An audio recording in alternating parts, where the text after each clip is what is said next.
And we are live. So let me just find my notes here, and I've got all these bits and pieces of paper, so stand by one, please.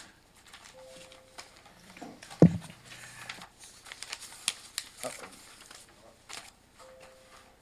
I've lost the right piece of paper that I need. Okay, let me just go in here a minute.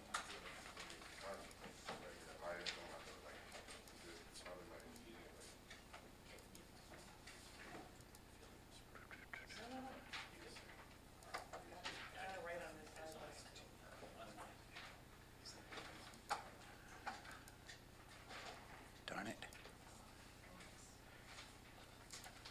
Did you find it in your calendar? You got it?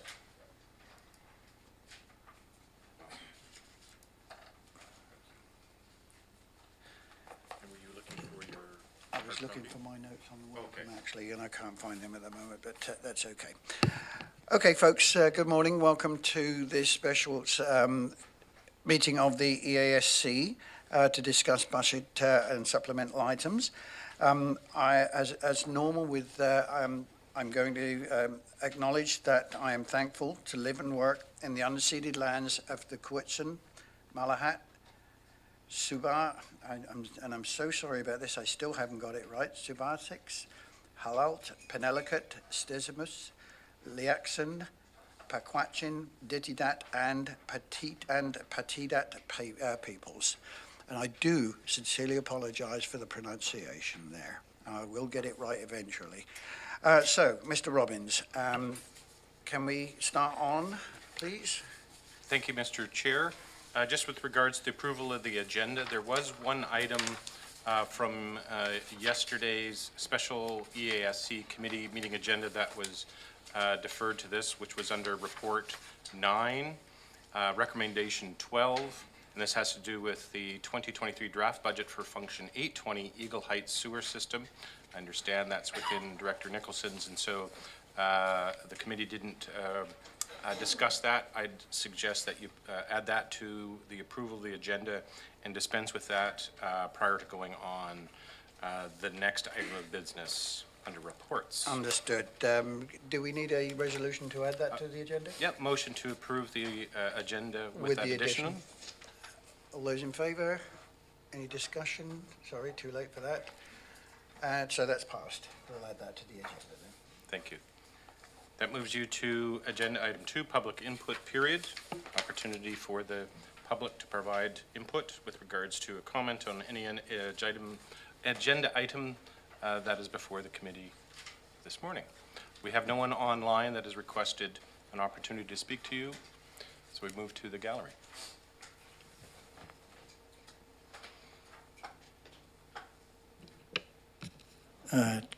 Chairman Mike Wilson and directors, I'm feeling like a regular here. I was here yesterday, but I had indicated yesterday that I'm with the Shawnigan Basin Society. I'm the president. We do watershed work in South Cowichan, and our funding has been set at zero. Our Function 488 funding has been set at zero now this is going into the 5th year. We're responsible, or we take responsibility for the watershed. We need funding to sample water quality in the watershed. It's not being done right now. The last time it was sampled was 2020. And just would like to see 488 on the agenda. Our bylaw is 3737. We're conforming to the bylaw. We are doing what was indicated the Basin Society should be doing. And we just feel that in order to effectively monitor what's going on in the watershed in light of climate change and land use and what have you in the watershed, it's imperative that we get some funding to fund water quality work and other activities. So I appreciate your attention, and we would like to see 488 discussed as part of the agenda. Thank you. Thank you, Mr. Munday. I'm going to seek a little bit of guidance from legislation here. Is that possible to discuss that today, Mr. Robbins, or is that something which we would need to add to a further agenda? Mr. Chair, it is a practice that you haven't necessarily responded directly to the public when they provide you input. Yep. That being said, you're in the budget session, and so should an opportunity to come up in your agenda to introduce a discussion, you can certainly talk about items that aren't before you and that need to be considered or you'd like considered by the committee. Okay, and that would be the appropriate place for that would be at the end of the ones that are on the agenda at the moment? Certainly. When we get to that point in period in time, I was just going to give you perhaps a little guidance on what you might want to do under the next section of reports and how you might want to dispense with that. Okay. And maybe you want to turn to the public to see if there's any other input for you. Okay, fine, thank you. Any other public input? I don't see any. We'll move on then. So that moves on to Section 3, reports. You added the one deferred from yesterday, which was under Recommendation 9, F820 Eagle Heights. You may want to take an opportunity to do a bit of a roundtable just to summarize yesterday's session, just make sure that there was anything that needed to be brought back up. Otherwise, dive right into R1, which is a report on 2023 electoral area supplements request. Yeah, let's deal with that one first and get that one out of the way. As far as I understand it, there was a movement of funding from operating reserves and then a decrease in one and an increase in another. Is that your recollection as well? I'm not sure what you're referring to. Are you referring from? Number 12, the one that... No, it was simply deferred, if I'm not mistaken.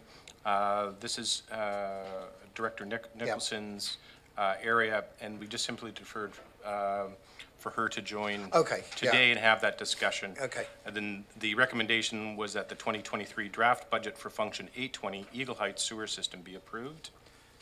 And I didn't know if Director Nicholson wanted to talk to it or move that We'll motion. defer that then until she is there. She's online. Oh, is she? Oh, is she? Okay. Look at that, I've got the wrong screen up here. Director Nicholson, would you like to speak on this particular one? Thank you. We're talking about the Eagle Heights Sewer. I think I had asked staff if we could come up with a motion that would allow us to increase it slightly so that we could be putting more funding away because it's an aging system, and I'm a little bit concerned on the asset management front. And so we looked at the user fees in other systems, and it seems that we're quite low in Eagle Heights so that we could afford a little bit more when you have connection fees. So I think that they put together a motion for me, so I'm going to have to rely on staff on this front. Any staff members in the conference room would like to respond to that? Mr. Boyston's getting up. And forgive me, Mr. Chair, and I'm not sure the actual amount, but there was I've got 18,000. 18,000, I believe, was an increase in the requisition with the same amount going into capital reserves. If that sounds correct, Director Nicholson? Yeah, I've got that on my notes. And I'm not, Mr. Boyson is here. Thank you, Mr. Chair. Just a quick comment. So we do have some wording, and so I think what we could, if we addressed it later on in the meeting, we could have that meeting sent around to everybody, or also and make sure that our staff has put together the wording, and somehow it hasn't been. It's been sent around, but in the busy budget schedule somehow it didn't We make can it leave forward. that until the end of So we'll the bring it forward for you, for supplementals, sure. and that gives the staff more time. Okay. Good, that'd be thank great. you. Thank you very much. Is that okay with you, Perfect. Director Nicholson? Yeah. Yes, that's great. Thank you very much. Thank you. Mr. Robbins. And then I didn't know before you move into the new report under today's agenda, whether there was anything to recap from yesterday or anything else that was, that we missed. Round table here. Is Director Martman, you have something you'd like to bring up? Sorry, Allison. Sorry, Allison. I'd just like to, if I can, we had a discussion yesterday about operating reserves and also about, the impact if you use operating reserves. And we also voted on Function 250 around the electoral area director remuneration. And I'm wondering, I'm not clear on what the maximum minimum in the reserves would be for function 250, because it looks like we have about 191,000 in there at this time. I think that's probably a question for staff. Mr. Boyson is rise. No, he's not.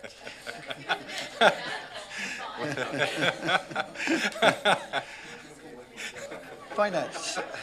I guess, and the point is that if there is money available in the operating reserves, and since this is an initial bump up, it wouldn't be something that we would be looking to do, next year it wouldn't be something that would be additional. Yeah.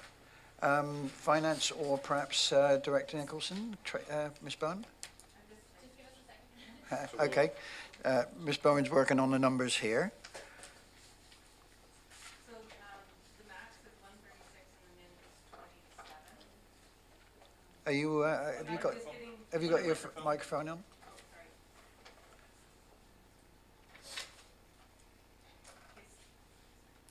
Through the chair to Director Martman. So right now you're sitting with a min of 136K and the max is 271. But if you're thinking about covering that increase with operating reserves, that is one that you cannot use that for, because then now you're going to next year, that's a continuation that, now you've increased it, next year that money is still going to be there and again for the next years. So like, it's not a one-time increase. The budget now is permanently going to be at that extra $100,000 going forward. Thank you. I guess I looked at it from the perspective of if it's when you would take it from requisition, and that, yes, you would have a bump up next year, but it would be no more than it would be if we could fund it completely by operations reserves, then next year, yes, you're going to have an increase, but it's deferred a year. We're not increasing it this year because it's coming from operational reserves. And next year, yes, you're right, we would have to have that reflected in the requisition, but that's a year from now.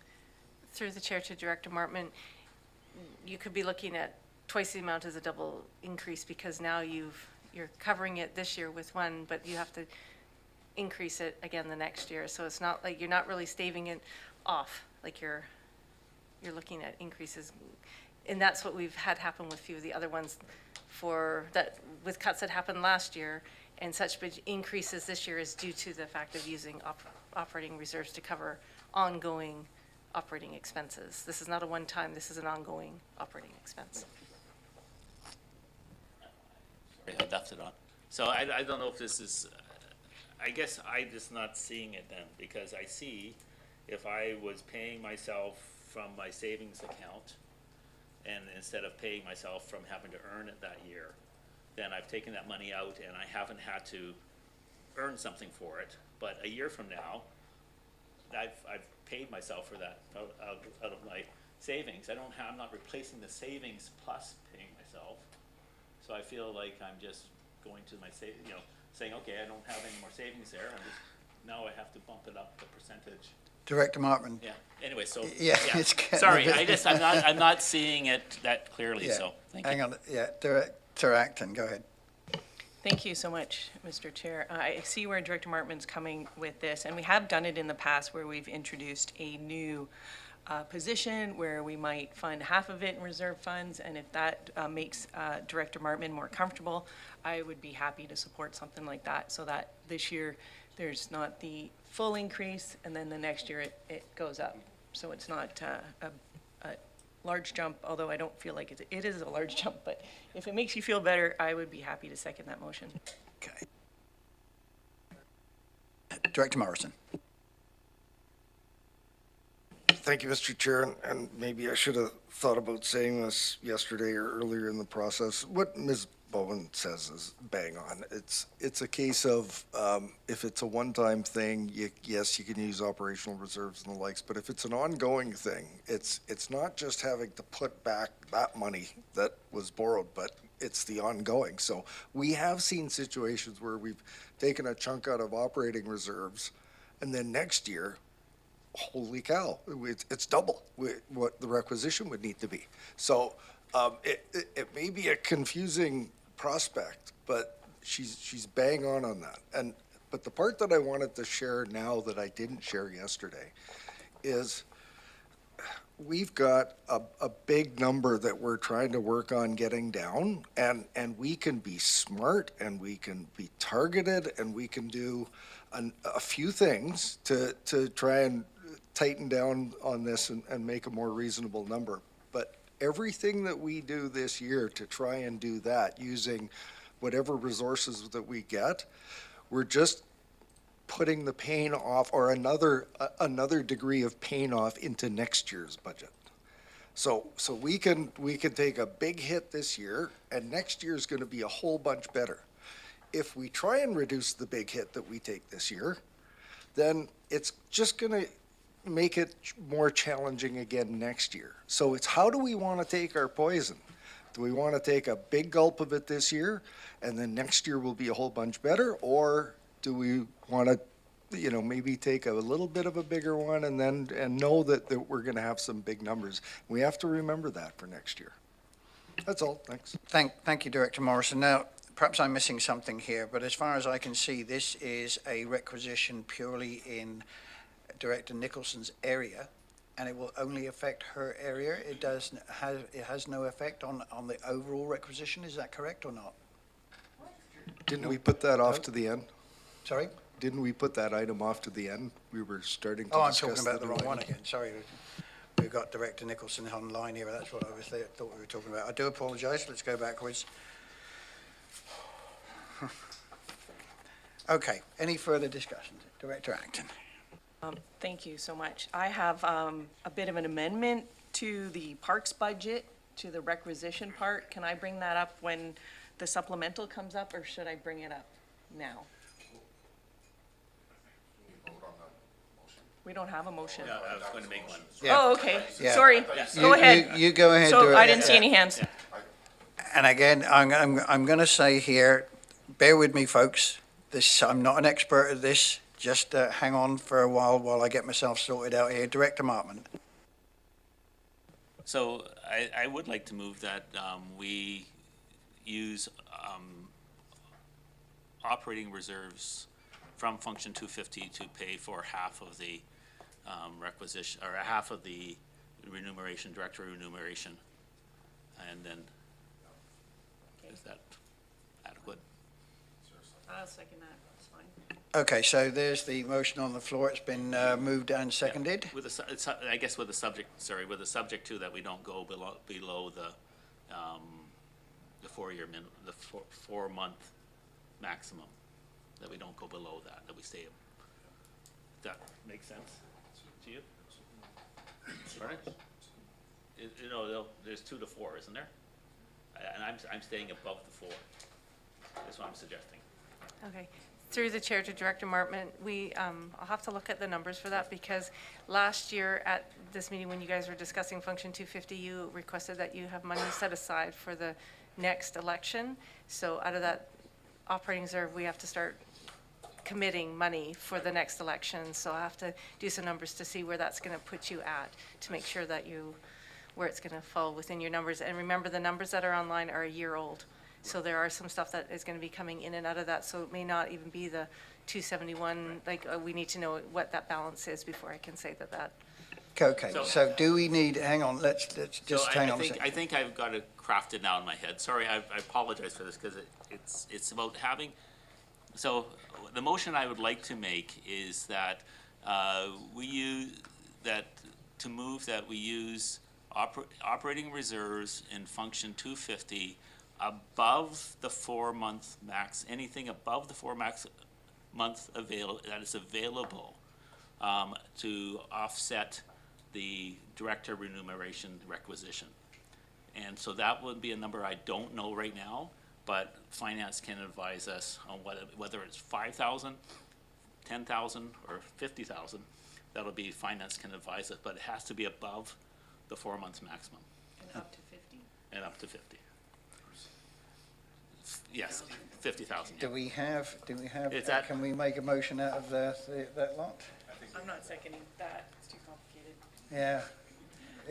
I don't understand, yeah, it's very long and it's very complex. I mean, just gonna stop you there for a minute.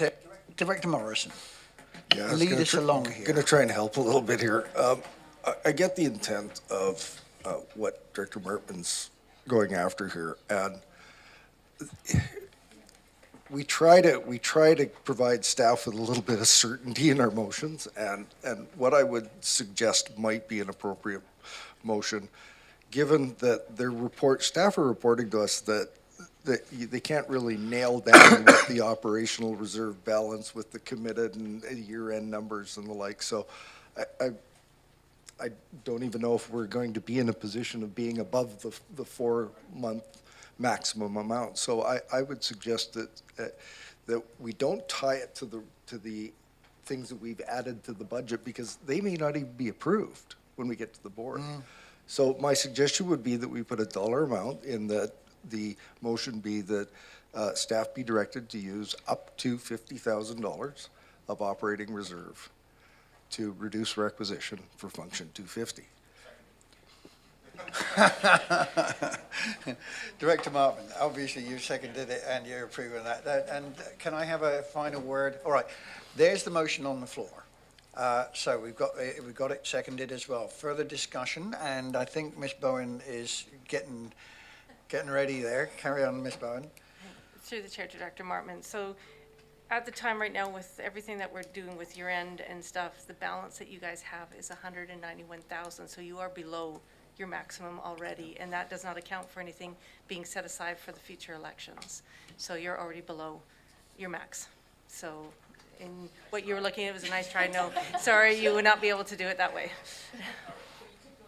But the nature of the resolution, that doesn't matter. Okay, there's the resolution on the floor. It's been approved, or rather, it's been seconded. So further discussion on this one. Jesse, sorry, Director McLennan. Yeah, just a quick comment. I just think in general, and this will come out as we discuss, I think the intent is to, use some of the money in operating budgets and not automatically transfer that to capital and keep our requisitions as low as possible. I think that's the intent.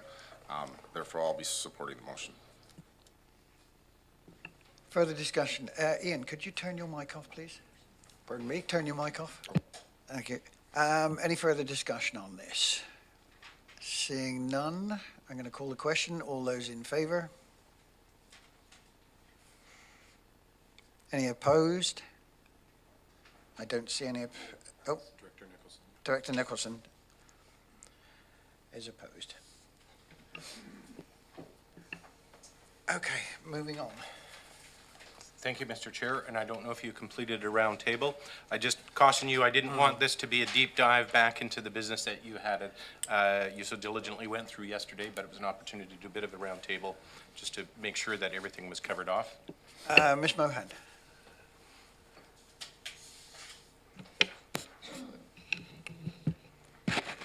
Thank you, Mr. Chair. We just want to have clarity on this motion, so since it carried. So essentially, if we're talking about the operational reserve in 250, should the balance be above the 4-month mark, and anything that's been committed is taken out, and there's funds available, that up to $50,000 of those funds should be used to offset the increase to director remuneration. Do I have that understanding correctly? No, you don't. Okay, good. I'm glad I asked. The amount is 50,000. It's operational reserve, nothing to do with the 4-month range or anything. It's simply $50,000. It's not tied to director remuneration. It is to reduce requisition. That was the That resolution. was the motion? Yes. Okay, so $50,000 to be used from 250 to reduce, operational reserve to reduce requisition in 250. Okay, Yes. thank you. Good. Exactly. All clear now? Good. Mr. Robbie. I'm just looking to see if there was Yep. anything else before you move on to what From you have before you on, yesterday? from yesterday. Anybody? Director Acton. Well, I had my question because it will affect the budget that was passed yesterday. So I can wait until my supplemental comes up, or I can, Was that supplemental that's on the agenda today? Yes. Yeah, okay. Okay. Let's deal with it Thank then. you. Thank you.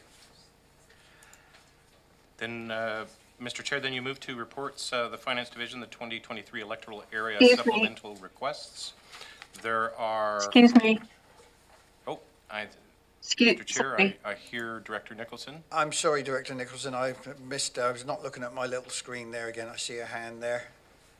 Come on. That's okay. I just wanted to confirm, I just wanted to confirm that the change I wanted for the parks, my community parks happened yesterday. As far as I know, it did. Yes, it did, Director Nicholson. They did, okay, great, thank you, sorry. We're still going to revisit R9, F20 when I get the nod from staff. Which means we go to then, as I said, the R1 2023 electoral area supplemental requests. You have 24 recommendations. I'm not sure, Mr. Chair, if there is an opportunity to look at any of those in a block and then just remove, or how the committee wanted to go through, if they wanted to go through each of the supplementals 1 through 24 individually. What's the board, I know that I want one pulled here for discussion. Is there anyone else that would like anything pulled here that we can deal with everything else as a block? I know, Mr. Chair, that there was a supplemental motion for recommendation number 2, that was function 237. So I would suggest that that was one that would be pulled if there was an opportunity to do a block. Okay. You've got Director Morrison and Director Abbott. Okay, well, I would like number 13 pulled, please. Sorry, we pulled 13. Yep. Which other one? Number 2. And then you have Director Morrison and Director Abbott. Director Morrison. Mr. Chair, might I suggest a possible path forward for addressing these? We have, you know, our red ones and yellow ones, and of course, we're working off of this sheet today. Maybe I've been just blessed because I've been here long enough to remember staff getting up, presenting the particular item that the request is being made for, explain the rationale, tell us why it's important, and then we've got the opportunity to pose questions to the person that's directly presenting this, and we can blast through this pretty quickly. I've Okay. done it before, and you know, it should be able to Sure. be done with, I don't know if anybody's got to be anywhere, but, you know, it's not that many. No, good. All right, let's do it that way. We'll just deal with it as it's written down there then, Mr. Robbins. No, then we can diligently go through Yep. each of the recommendations and call upon the respective staffer that might be here that would be able to speak to it. Starting with the recommendation number 1, that the supplemental request for function 234, washroom building remediation, amended be approved. Mr. Farquhar is here for you. Thank you. Good morning, Mr. Chair and committee. This is hopefully a fairly simple one. This is a previously approved supplemental. However, staff have identified that due to supply chain issues and cost increases, that the overall cost of the project are going to be a little greater than what was previously identified in the last supplemental is approved. So we're recommending that a further year of funding be applied through an amendment to the supplemental to add in the funds as noted in the report before you. Thank you, Mr. Farquhar. Director Abbott. A selfish interest, Mr. Farquhar. When can we use those washrooms? The washrooms are usable, this is for Coverdale Watson. The washrooms are usable now. It's just a major upgrade that's been in the works for a number of years. Any further questions for staff? Any further discussion? Director Morrison? So just so that I'm clear and I'm following along, you've been requisitioning monies for this project. You've come to a shortfall as opposed to, it looks like you will be continuing to requisition an additional $30,000 this year, and that should cover the additional costs. Mr. Chair, through Director Morrison, that is correct. Excellent. Following along then. Thank you. Okay. Any further questions? Any further discussion? Let me look at the little screen here as well. I don't see any. Let's call the question then, or let's have a motion, please, to approve. And second? Seconded, Director Morrison. Any further discussion? None? Call the question. All those in favour? Any opposed? I see none. That one's approved. Mr. Robbins? Thank you, Mr. Chair. Recommendation number 2, that the supplemental request for Function 237 Centennial Park Basketball Court upgrades be approved. And I know that I received, and I've been just trying to find it again here, a request for a change, and Mr. Farquhar might be able to provide you the details on that. Mr. Farquhar? Thank you, Mr. Chair. Yes, so Saltaire Centennial Park, we engaged with the community in Saltaire over several years to review the overall amenities in that park, and the outcome of that was the development of the Saltaire Centennial Park Revitalization Plan that was approved by the board in 2022. Out of that plan, it identifies a 10-year program to invest in the park to replace, upgrade current amenities, and add in some new ones. The supplemental before you is in response to that adopted plan. However, there is interest, and I'll look to Director McClinton to speak to it a bit as well, to consider advancing not just the first year of the program, but several years of the program through a short-term borrowing initiative so that more than just the basketball court surfacing could be done in 2023. So the amendment that's being considered would be to look at short-term borrowing that could advance not only the basketball court resurfacing, but also the tennis court resurfacing and conversion of a portion of the sport court to provide for 2 pickleball courts. Thank you, Mr. Farquhar. Director McClinton? Well, what else is there to say? First, just want to thank Brian for his support, just getting this organized in short order. Yeah, having talked with the outgoing PAC and some of the new incoming potential members and other community members, people are excited to get this done. It won't.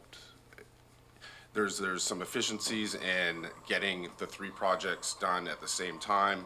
Potentially, this isn't part of this motion, but there might be some potential grants that we could look at with shovel-ready projects. So, yeah, the citizens of Saltaire are excited about revitalizing their park. Good. So should I put forward the motion? Sure. Yeah. I'm going to read what Brian gave me here, so I make sure I get it right. That the 2023 draft budget supplemental for Function 237 Centennial Park basketball court upgrades be amended. The supplemental to be inclusive of basketball courts, repaving, tennis courts, resurfacing, and sport ball conversion to include 2 pickleball courts. Good, thank you. Seconder?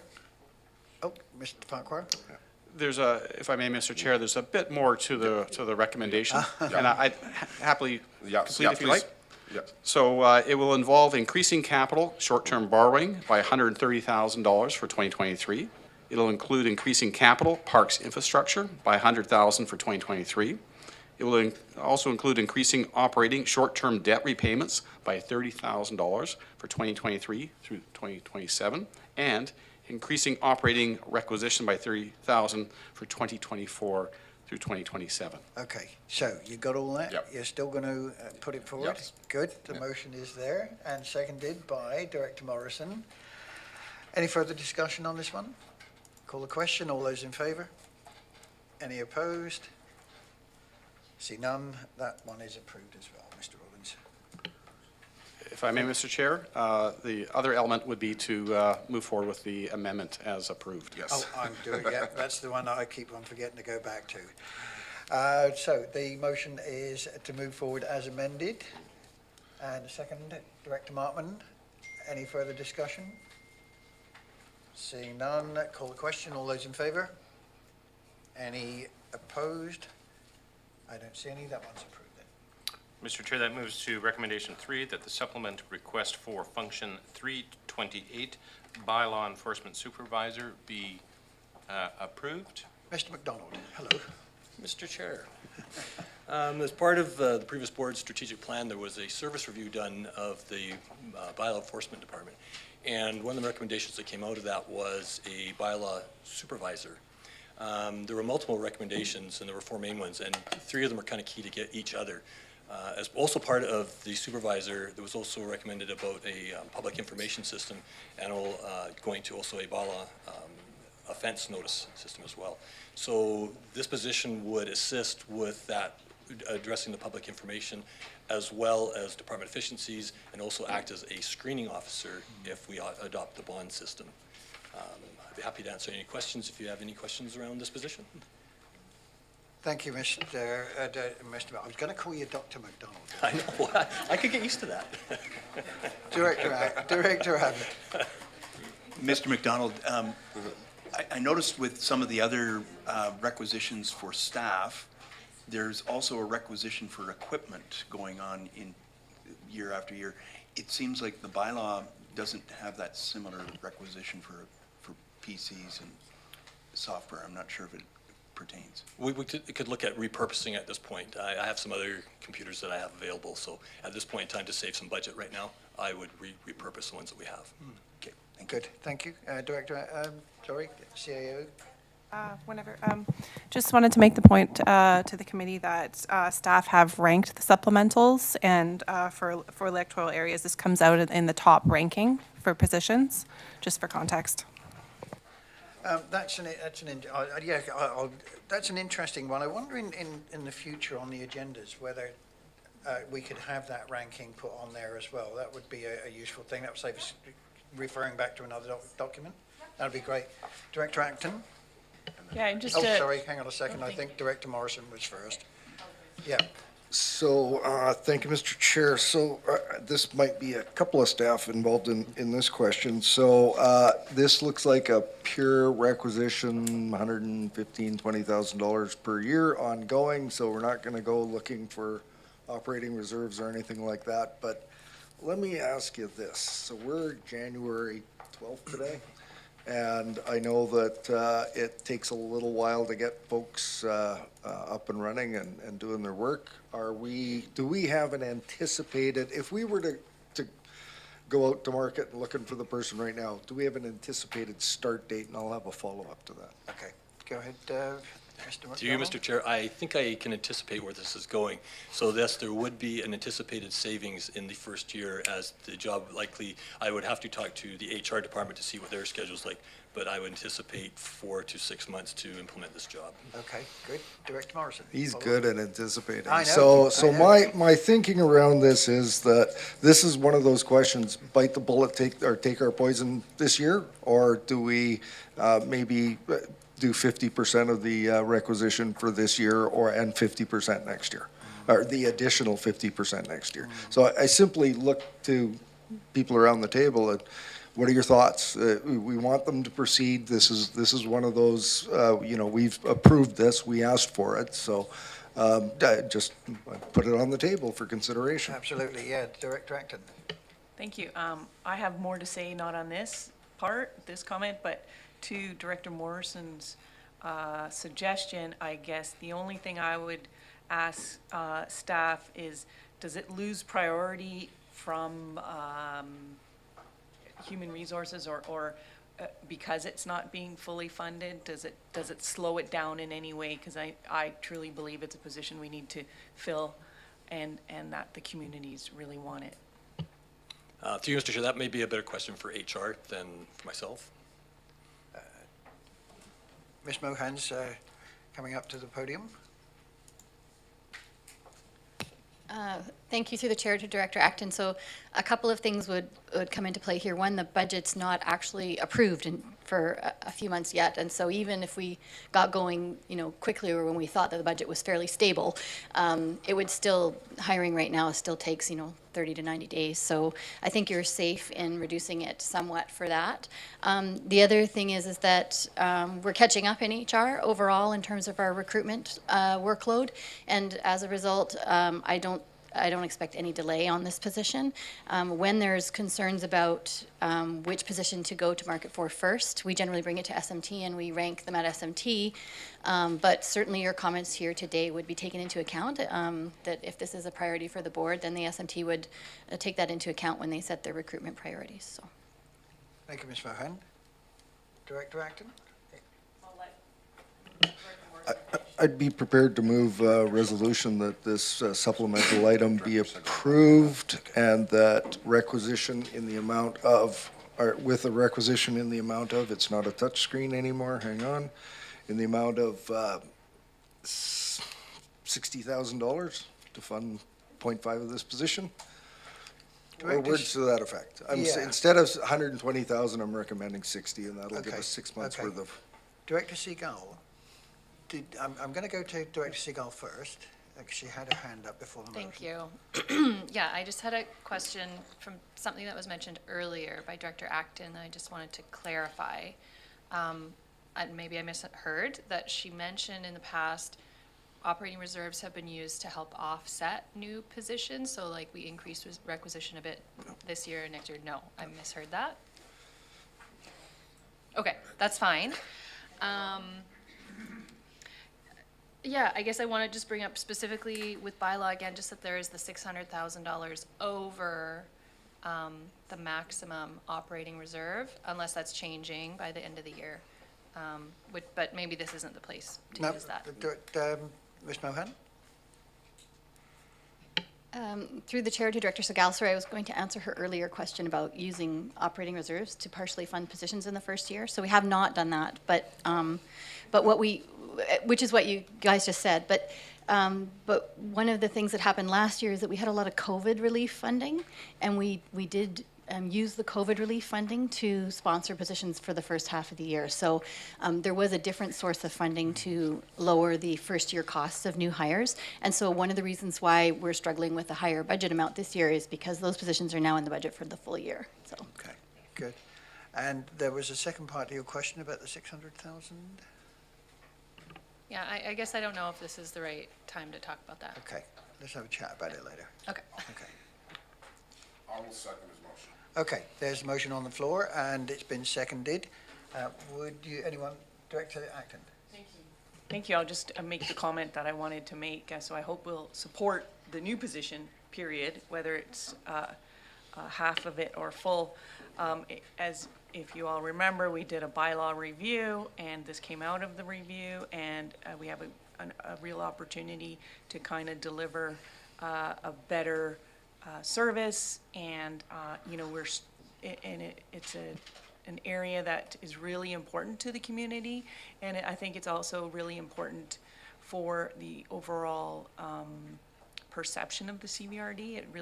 It's the thing that really touches everybody, and so I think it helps with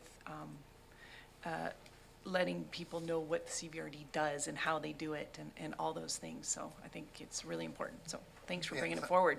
Thank you, Director Acton. Director Nicholson, I see your hand up, and I'll come back to you, Director Markman, after that. Thank you. I support this either way as well, and I would just ask that maybe Ms. Bowen could send me the operating reserves information about min and max, because it sounds like we might be discussing it more, and I don't have a copy of that. Thank you. Ms. Bowen, is that okay with you? Thank you. Let's get to, yeah, we need to call the question now. We've got a motion. Director Martin. Oh, Director Martin, sorry, I forgot you. It's okay, there's lots of moving pieces, Chair. And thanks, and this is one that's important, I think, at least in my area, particularly when at a service level, like I'm constantly getting requests for bylaw enforcement on certain files, and I know it's very important, so I support it. I'd just like to have a little better understanding of the dominoes that will fall out of this in terms of, because if this supervisor gets put in place, then what's the next things that have to happen in terms of resourcing to change to a dispute mechanism? Like, there's a number of things that sort of fall out of the service plan. And so are those things that will be a cost item this year, or something that will be developed in the plan that will come out next year? Yeah, I think I'm looking at you, Director Morrison, and I think I may have got the process wrong here. We're having a discussion before we've actually, there is a motion on the floor. It has been seconded. Now, do we vote on that first of all and then have the discussion? Because there is some discussion going on here at the moment. And you're the process expert.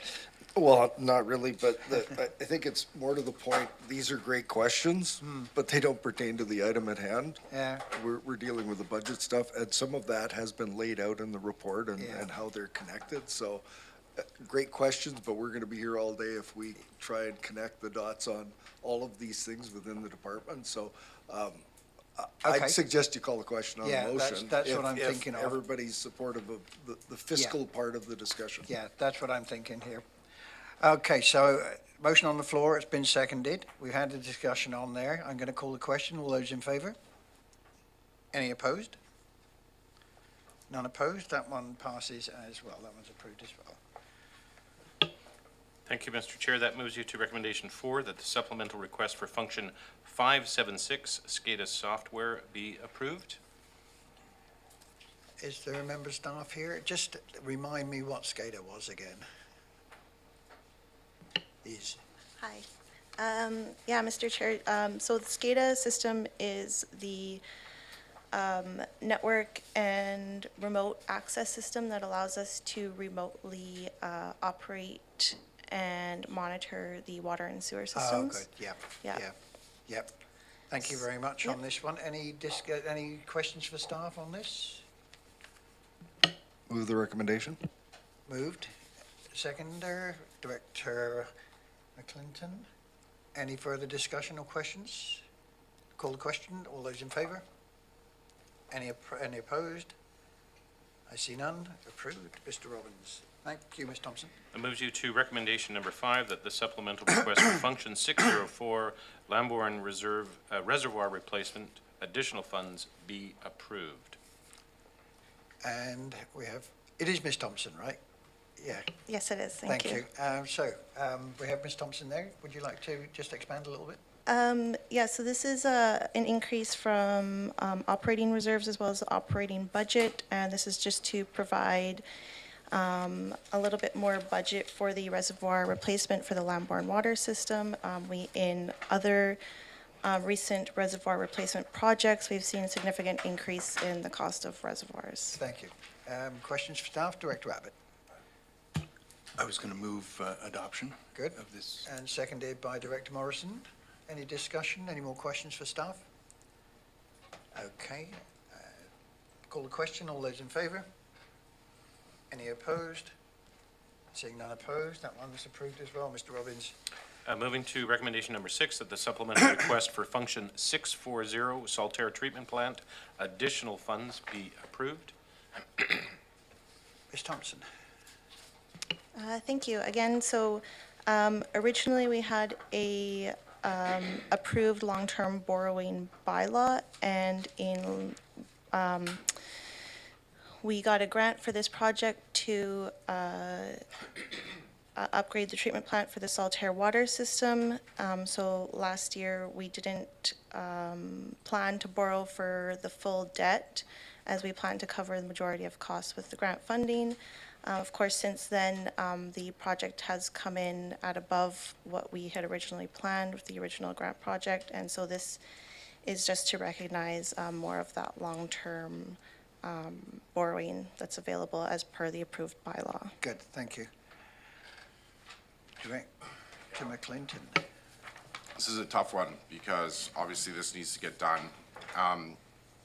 Just bear with me for a moment, and I'll look to Chair and other staff just for advice. You know, Saltaire's looking at one of the largest increases, and most of that's born out of the regional recreation, increasing 60%, big chunk of that. And I guess I want to make sure I say this so that maybe there's a time to talk about it. Saltaire gave Ladysmith a big piece of land in order to have a fixed price on our regional recreation.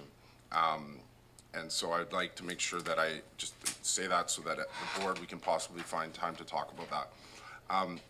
So that's my comment. The question is there any alternatives that you have been explored for this? I mean, I know this is a very important function. Is there anything else that's been looked at in ways that we don't have to increase the funding for this? Is there, have borrowing options been looked at? Is there any, does that make sense, my question? This is actually an approved borrowing bylaw that's already Yeah, been through. It's just that we didn't include the full amount in the budget last year. right. So, I mean, yeah, in terms of like reducing costs for the capital project, it's very difficult. Yep, yeah. No, that's good. I'll move. Move it. Okay, Oh, sorry, I'll let, if anybody else has questions. of course. Anyone else? No, seconder, Director Morrison. Any further discussion or questions for staff? Nope. Let's call the question. All those in favour? Any opposed? Seeing none, that's approved as well. Mr. Robbins? Recommendation number 7, that the supplemental request for function 640, Saltaire Water Distribution Pipe Replacement, additional funds be approved. Director. I've still got my mic on, so we're good. No, yeah, no further questions. No, okay, good. Any questions for staff on this one? Discussed. Moved and seconded. Any further discussion? None. Call the question. All those in favour? Any opposed? None. That one passes.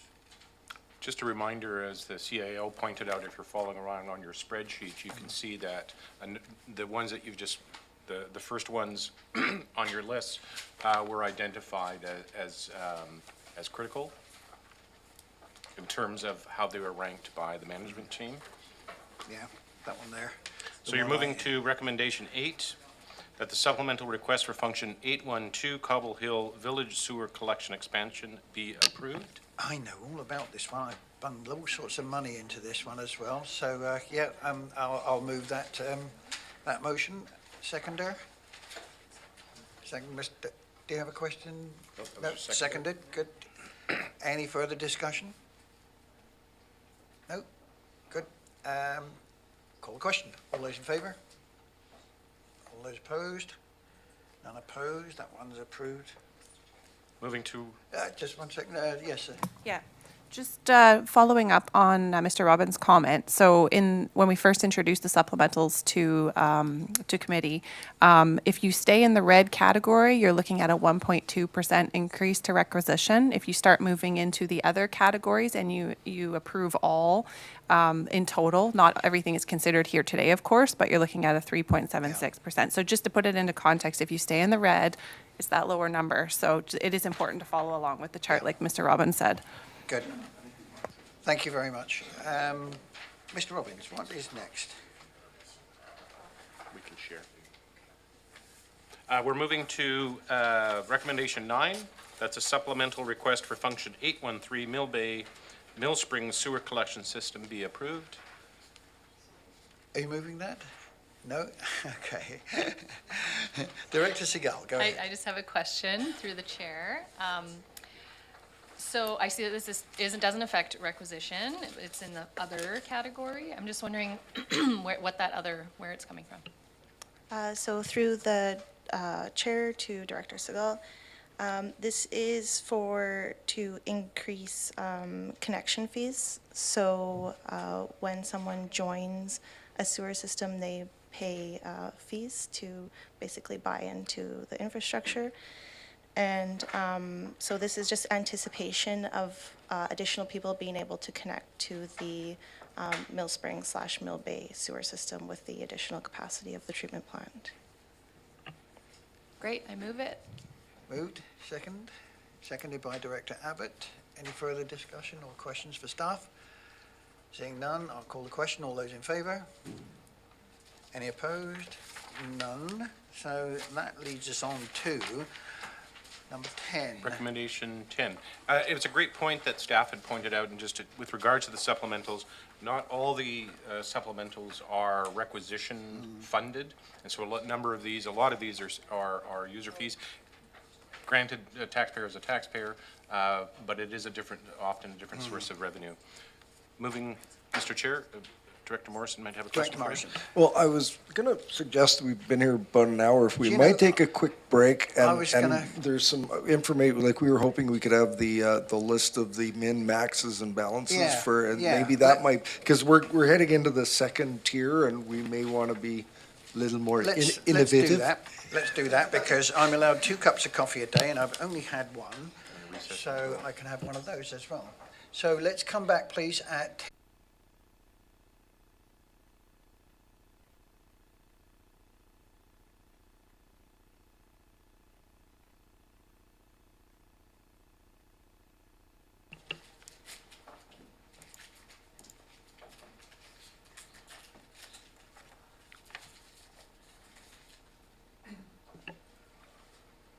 poor Jennifer. She's shaking her head there. We're buffering.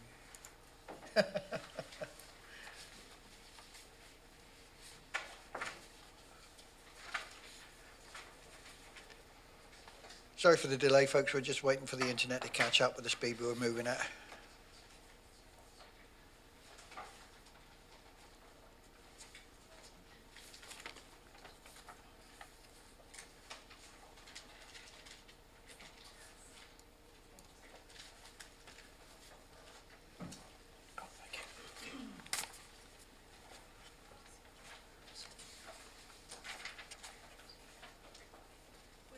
Oh, good. Okay, we're live again now, so welcome back, and we'll carry on. Where did we get to? Number 10, I think, Mr. Robbins. That's correct, Mr. Chair. In recommendation 10, that the supplemental request for function 232, Old Baldy Mountain Management Trail Plan be approved.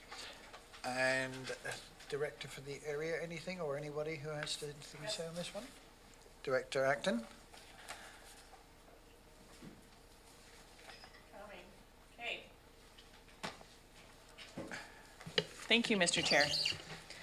This is supplemental for some trail design work, Old Baldy Mountain, and I would like the committee to approve that. So what my motion is, however, a decrease in transfer operating reserves by $45,000. Oh, wait, I'll just start over. Sorry. Yesterday, we reduced the requisition for Area B parks. So, would like, and there was some operating reserves in there, so I'd like to cancel, but not have the operating reserves being spent tomorrow, or on this. It's in the budget. So, actually, I'll just read it. Never mind, I'm getting confused here. That maybe Mr. Farquhar can explain. Sorry. Mr. Farquhar. Good morning, Mr. Chair. So as Director Acton was initiating, there was a significant reduction direction given to the committee yesterday with requisition for function 232, Area B Community Parks. And the supplemental today is dealing with Old Baldy Mountain, which is a significant park in Shawnigan Lake that was acquired back in 2014. However, to date, no effort has been undertaken to develop an overall management plan and trail plan, but the popularity of the lands continues to grow. So the focus of the supplemental is to work with the community to come up with an overall plan for Old Baldy Mountain through engaging a consulting team to undertake the works, to do the background assessment work, as well as work with the community in terms of coming up with an overall trail layout. The supplemental proposed funding through operating reserves. However, due to the significant reduction in requisition through the direction yesterday of the committee, there remains some funds between last year's approved requisition and what the current requisition sits now in the draft budget with that reduction yesterday. So Director Acton has wanting to consider adjusting to fund through requisition rather than operating reserves that would bring the requisition for function 232 back up to the amount that was requisitioned in 2022. So the recommendation, if I may, Mr. Chair, would be that the 2023 draft budget supplemental for function 232 Old Baldy Mountain Management Trail Plan be amended by decreasing transfer from operating reserves by $45,000 and increasing requisition by $45,000. This will bring the requisition in the budget for 2023 in line with what was approved for the function last year. Phew. Okay, then, so we're going to be talking about the amendment here, and I think Mr. Farquhar has enunciated the motion. So if you would like to make that motion, and we need a seconder, Director Abbott. Oh, Yes. okay, seconded by Director Abbott. Any discussion, any further discussion? Director Abbott. I'm just unsure why Director Acton couldn't spell that out as clearly as I. Yeah, right, yeah. Burn. Ooh. Okay, any further discussion or questions? Seeing none, call the question. All those in favour of the amendment? Any opposed? I see none opposed. So that as amended passes. Actually, that motion covers off on 232, or It is there does. other, we're just trying to be efficient with our motions, and whether there's other components that needs an overall motion to approve 232. Yes. There is. As amended. Okay. Thank you. All right. So, Mr. Farquhar, do we need to go back to you, or do we? Nope. No, we go to Director Director Acton. Sure, I can read it out. That the amended 2023 draft budget supplemental for budget function 232 as amended be approved. And I have a comment. Okay, and seconded by Director Abbott. And go ahead, Director Acton. Thank you. So as Mr. Farquhar pointed out, this is going to be an exercise with the community of giving input of our parks. And our park, we're going to use that park for at least a couple centuries. And this is a perfect opportunity to spend some of that community information budget. So if the director wanted to reach out to the community directly and ensure that everyone has an opportunity to give input, that's where you might spend some of that budget. So I think it's really important, because in the past, you end up paying for those things yourself. Thank you. Good, thank you very much. So the motion's on the floor, it's been seconded, and we are now going to call the question. All those in favour? Any opposed? None opposed. That one is approved. Mr. Robbins? Moving to recommendation 11, that the supplemental request for function 238 Yellow Point Park Trail Upgrade Phase 2 be approved. And Mr. Farquhar is there to perhaps introduce it to you. Mr. Chair, yes, this is Phase 2, and some wonderful trail improvements that were done last year, funded through the function, through capital reserves. We managed to complete major spot repair upgrades on the main loop trail in Yellow Point Park on the western half. So the focus, if this is supported, would be on the eastern half of the main loop trail in 2023. Thank you, Mr. Farquhar. And any further questions for Mr. Farquhar on this one? I would just Director Martin? move the motion. Move the motion. Seconder? Director Abbott, seconded. Any further questions for staff or discussion? Seeing none, I call the question. All those in favour? Any opposed? Seeing none, that one's approved as well. Moving to recommendation 12, that the supplemental request for function 320 replacement vehicle building inspection be approved. Mr. McDonald's here to. Mr. McDonald. To you, Mr. Chair, this vehicle does need to be retired. This is going to be funded out of capital reserve, and we've been looking at this one for a couple of years, and it is definitely time. Yeah, and it definitely reached its end of life, can't be passed on to anyone else for. Yes. Okay, thank you. Questions for Mr. McDonald? Director Morrison. Do we, through the chair, do we know how far out fully electric vehicles are in our future? To you, Mr. Chair, I budgeted more for this particular vehicle with anticipating that. I anticipated Director Nicholson to ask that question, actually. She doesn't have her hand up. So anyway, yes, no, I've looked into it, and I've budgeted the amount for it. The difficulty is actually getting one right now. There's about a 3-year waiting list, and I don't have 3 years to get a vehicle. So we'd probably look at possibly a hybrid if we cannot get a full electric vehicle.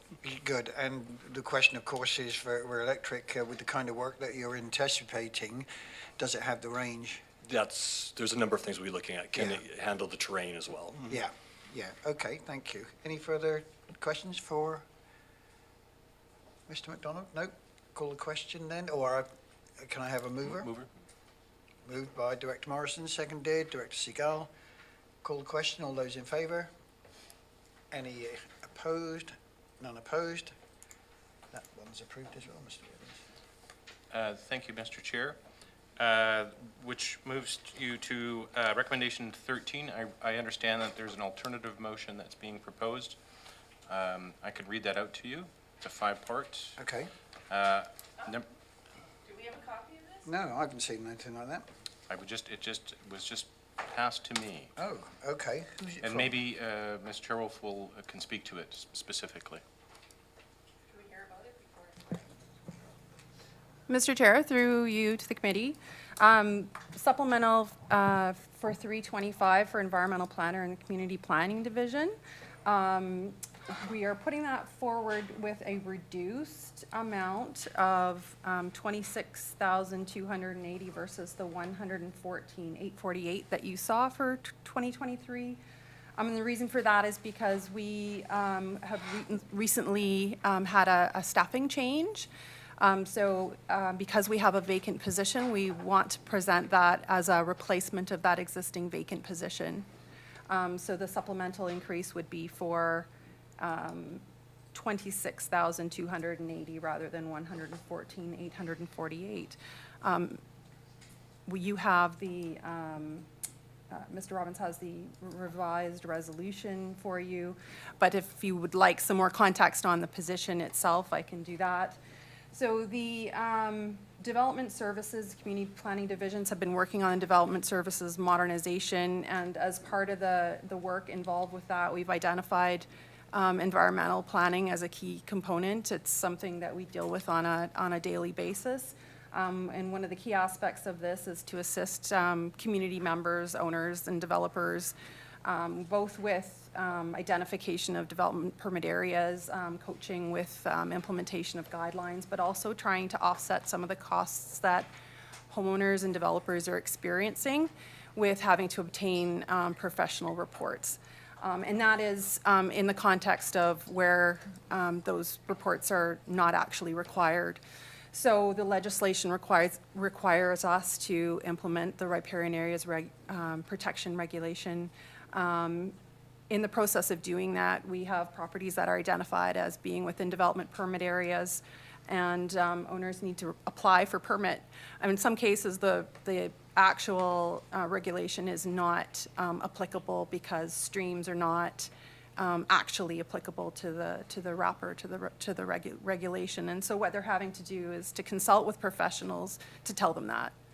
And so we would be looking in part for this position to do that work with homeowners and developers so that they wouldn't have to go out and get a report for $3,000 or $4,000 to tell them that they don't need a development permit. So that's a key aspect of the position. The other part of the position is to assist with the development of policy and regulations to support our longer range planning work. And as I mentioned, we've recently had staffing changes that would allow us to present a much reduced supplemental request. So I hope that is clear.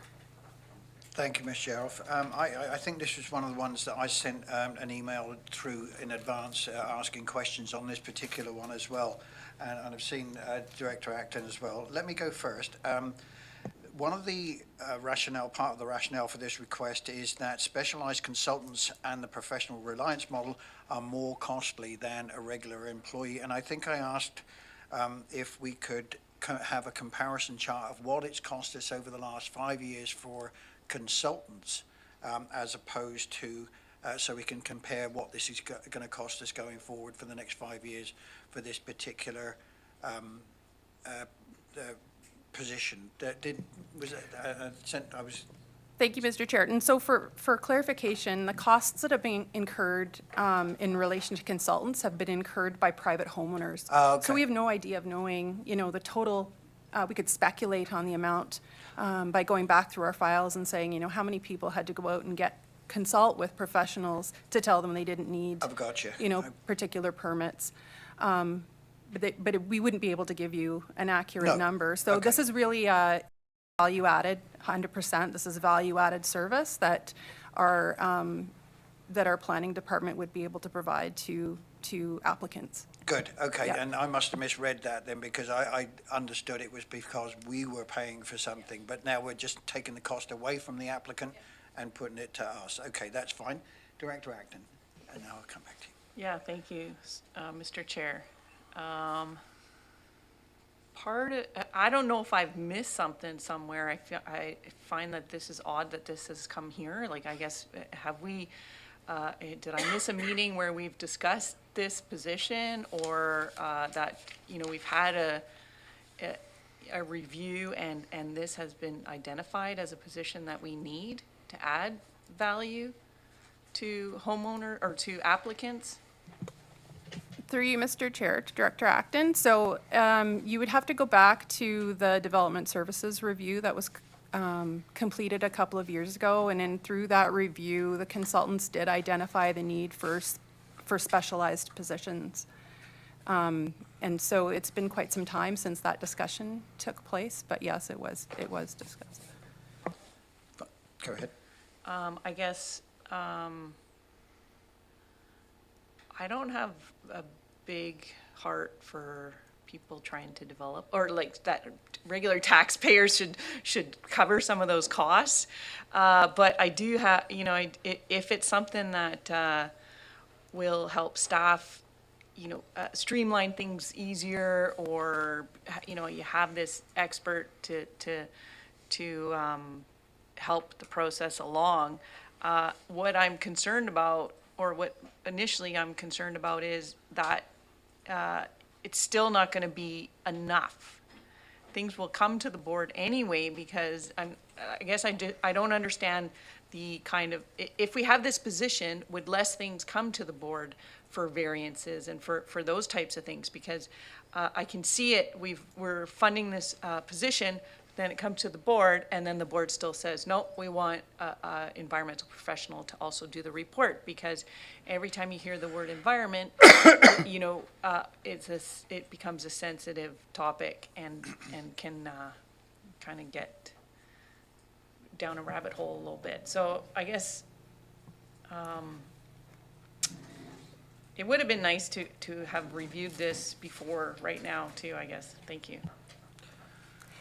Through you, Ms. Mr. Shuroff, yep. Chair, thank you. So one of the things that I wanted to sort of add is that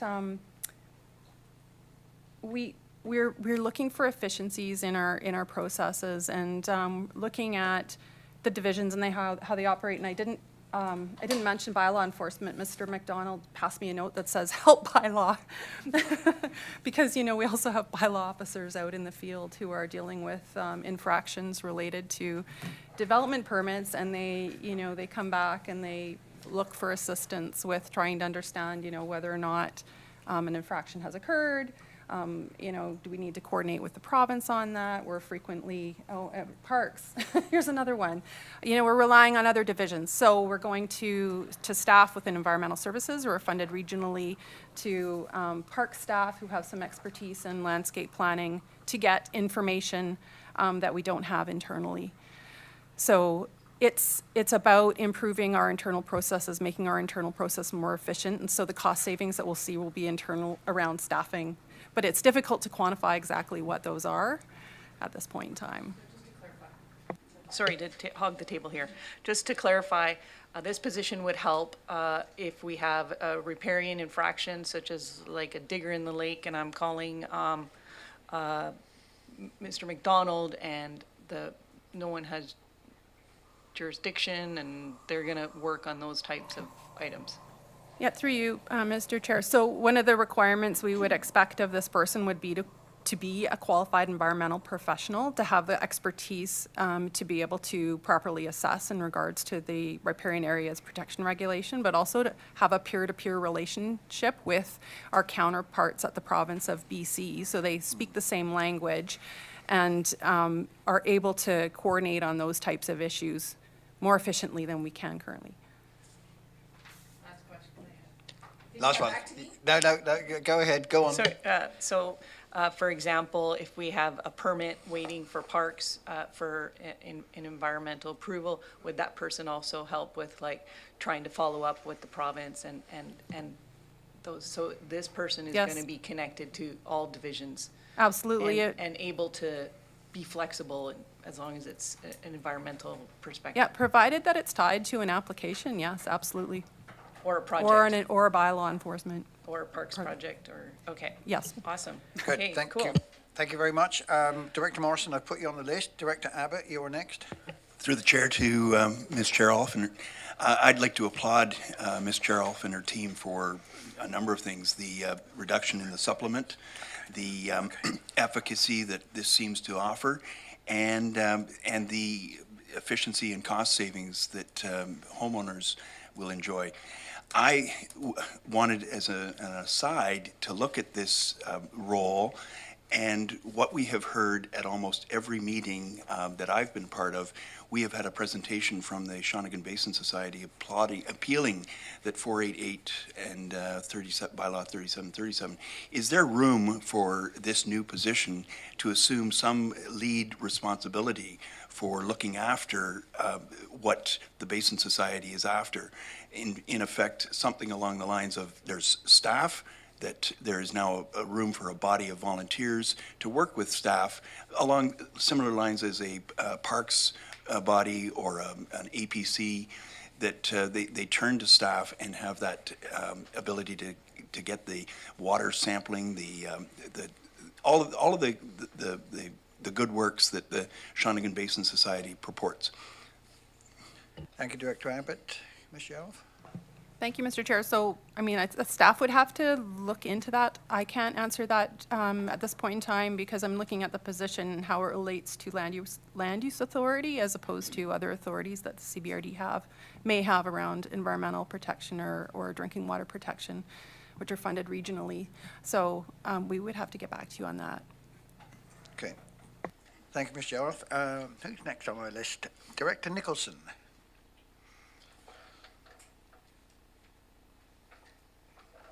Thank you. I've got a number of questions about this, and I think that it would be really valuable to maybe at a later meeting have Ms. Cherolf come back with this topic so we can discuss it more. I am very interested to know what qualifications that she would be expecting this person to have. I have other questions as well. Okay, Ms. Cherolf? Through you, Mr. Chair. So we would be looking for a registered professional biologist and qualified environmental professional under the Riparian Areas Protection Regulation. Director Nicholson, follow up? Okay, great. That's great. I really think it's important to have a biologist, not just a technician who can do the riparian stuff, because what I think that we fall into a trap on the environmental front with doing everything on an application by application basis. And what you do need from an environmental perspective is someone who can look at what the whole system, what the cumulative effects on the whole system are. And you need to have training, broader training than I think is provided by the 2-year program. In addition to that, I'm really wondering, I appreciate that you're using a vacant position for this, and I really appreciate that because I think it's important, but will there be any downside to the rest of the planning staffing that you have then? Ms. Cherolf? Through you, Mr. Chair, to the committee, the short answer is no. And I wouldn't want to go too much further without going into closed and talking about staff relations. Good. So I'll leave it at that. Yeah, short answers are good at the moment. Director Nicholson, one more, then I have to come back to you later. Well, that's so that's great. I think that we really do need to have a deeper discussion about what the expectations for this person are, because I'm very supportive of having environmental qualifications on staff. And I think that listening to what some of the questions already, it seems that we all have a lot of ideas about what really needs to, how we could use that. And I think that you have maybe your own ideas as well. So I think we need to come to a common understanding about what this position will be able to do, because definitely they can't do everything that's needed at this point. I would also like to add that am sympathetic with Director Acton's comment about subsidizing development. I don't think that that is the purpose of providing expertise on staff. I think the purpose is to make sure that we're protecting the environment. And so I'll leave it at that. Thank you. Thank you. I'm next on the list. Quick question here. You're not after me. You're after me. I've got you on the list, Director Martin. This actually ties in with what Director Acton has said and what Director Nicholson has said as far as, if you like, subsidising the developers. Is there any mechanism for any kind of cost recovery here? Because now what we're doing is shifting, let's say, $3,000 away from the cost of the developer and putting it on ourselves here by taking on the extra professional. Would that mean that you could, if necessary, put the development fees up as some form of cost recovery? Thank you, Mr. Chair. That's actually an excellent question, and it wasn't one I had contemplated, but yes, the legislation does allow the board to offset the costs of applications, and in addition to not just the application fee, but the costs of inspections and administration of the application review process. And so, yes, we could certainly impose inspection, we call them inspection fees or administration fees in relation to staff conducting site visits, for instance. Good. So yes, absolutely, we could look at that. So there would be hopefully There's a little a bit of a mechanism. cost reduction here on the numbers that we're looking at the moment. There's a potential cost recovery mechanism that could be looked at, and that would obviously have to go back to the board for changes to the development application procedures bylaw. Good, and I'd like you to bear that one in mind as you go forward, if you could, Ms. Gerald. That's great. Who's next on my list? Director Martman is next on my list. Thank you, Chair, and through to Ms. Chair-Off, and again, like others, I applaud, bringing something forward that actually is much more efficient. Effective, I'm interested in the outcome of having an in-house person that can play this role. Is that going to help applicants with timing of their applications? You mentioned someone mentioned streamlining. Would that help reduce times for certain applications? Through you, Mr. Chair, yes, that could potentially help with streamlining the application process for applicants, yes. Okay. And that's something I'm looking at. I would, again, I think we have a housing crisis. Every time we can move something forward quicker, it does make a difference. So I think, if, at your indulgence, Chair, I'd like to make the motion that we. I've got one more. Okay. I've got one more. I've got Director Morrison after you. Go ahead, Director Morrison. Thank you, Mr. Chair. And this is very interesting discussion, but I'm going to sort of go to the budget that we're discussing, and just keep in mind that we'd all probably love to have some specific skill set within this person here, but we just direct our CAO to make these positions happen and the likes. And I think Ms. Charolf has done a really good job. Once again, I want to thank her for this. And we've had a potential RP bio in the works for, I think, a couple of years now. She mentioned in the report, or at least that was my understanding. So the fact that this can be made to happen is pretty spectacular. But I just note that there's an amount that was in here for this position, and it's reduced to, I don't have it in front of me. Is that the difference between what we think the fully qualified RP bio person that we're going to hire and the position that is is vacant? So that's where the difference is. So are we anticipating any, I could imagine an individual in this role is going to need access to transportation and all those other costs. Are they included in this at this point? Through you, Mr. Chair, yes, they are. Fantastic. I'm done. That's it. You're done? Good. Short and sweet. Love it. Thank you very much. That's great. If you just turn off your mic there, please, Director Morrison. Okay. Anybody else? Any more discussion or questions for staff on this one?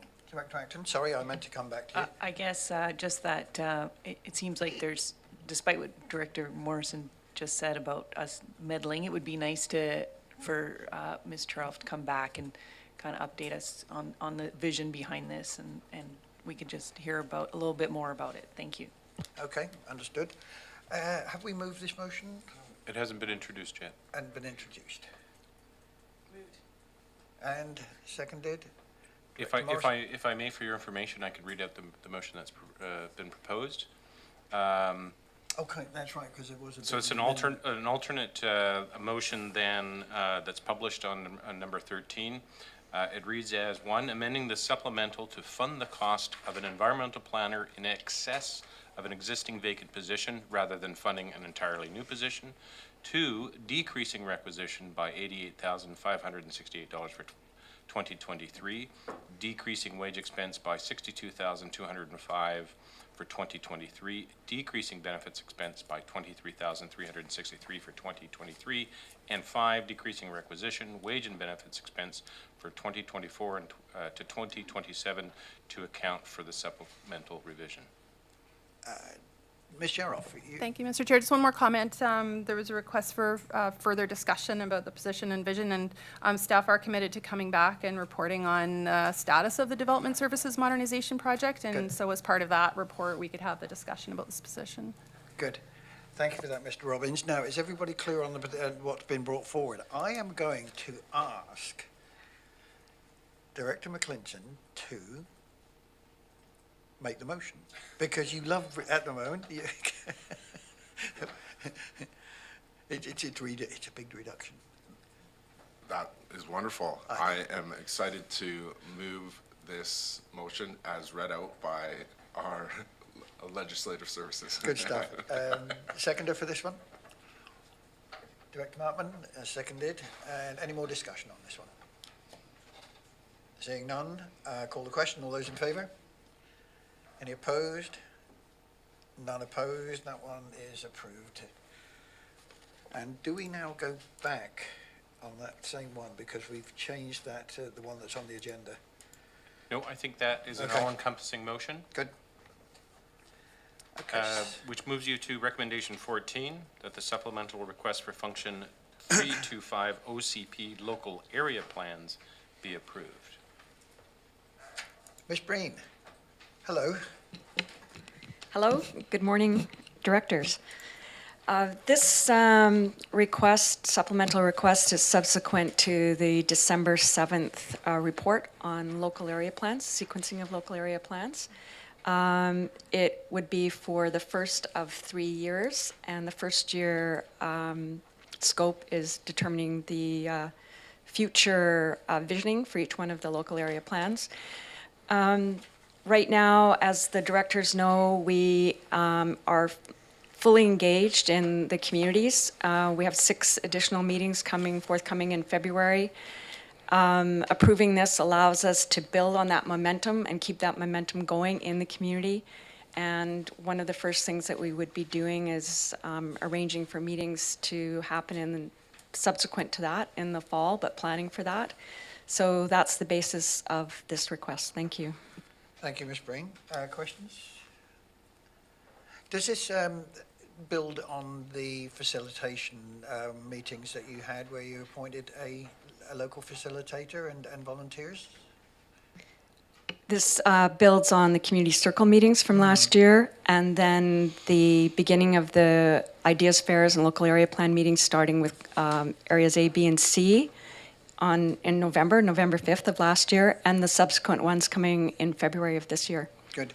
And this is a supplemental, so there's no funding in the modernisation funds that have been approved to use? The core budget will be doing the other work on the development of the other 17 schedules that are in the bylaw 4373. Okay, thank you.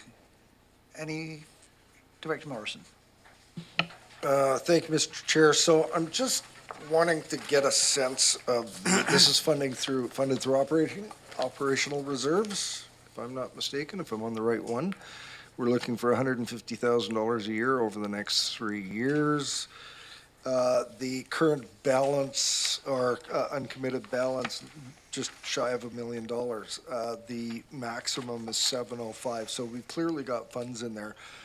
Perhaps a comment from finance or the manager of that department. Are we sufficiently flush in the requisition amount for us to be able to continue to meet the commitment of 150,000 and 150,000 following this year? Because I'm assuming we're coming back next year for the additional as a supplemental, or is that going to be captured in what we approve in this year's budget? Thank you, Director Morrison. And answer to that one? Ms. Sheriff. Through you, Mr. Chair. So there has been discussion about various ways to fund this particular supplemental request, whether that should be operating reserve in the first year and requisition in the following years. Certainly, if we have the money in operating reserve, our preference would be to use that. We do feel we have the sufficient money in operating reserves for 2023 to be able to do that work out of that budget without increasing requisition for 2023. If for some reason, things were to change in terms of our budget climate and so forth, we could come back in 2024, theoretically, asking for requisition to support this program. But our hope is that we would be able to fund it through operating reserve. Okay. Director Morrison, go ahead.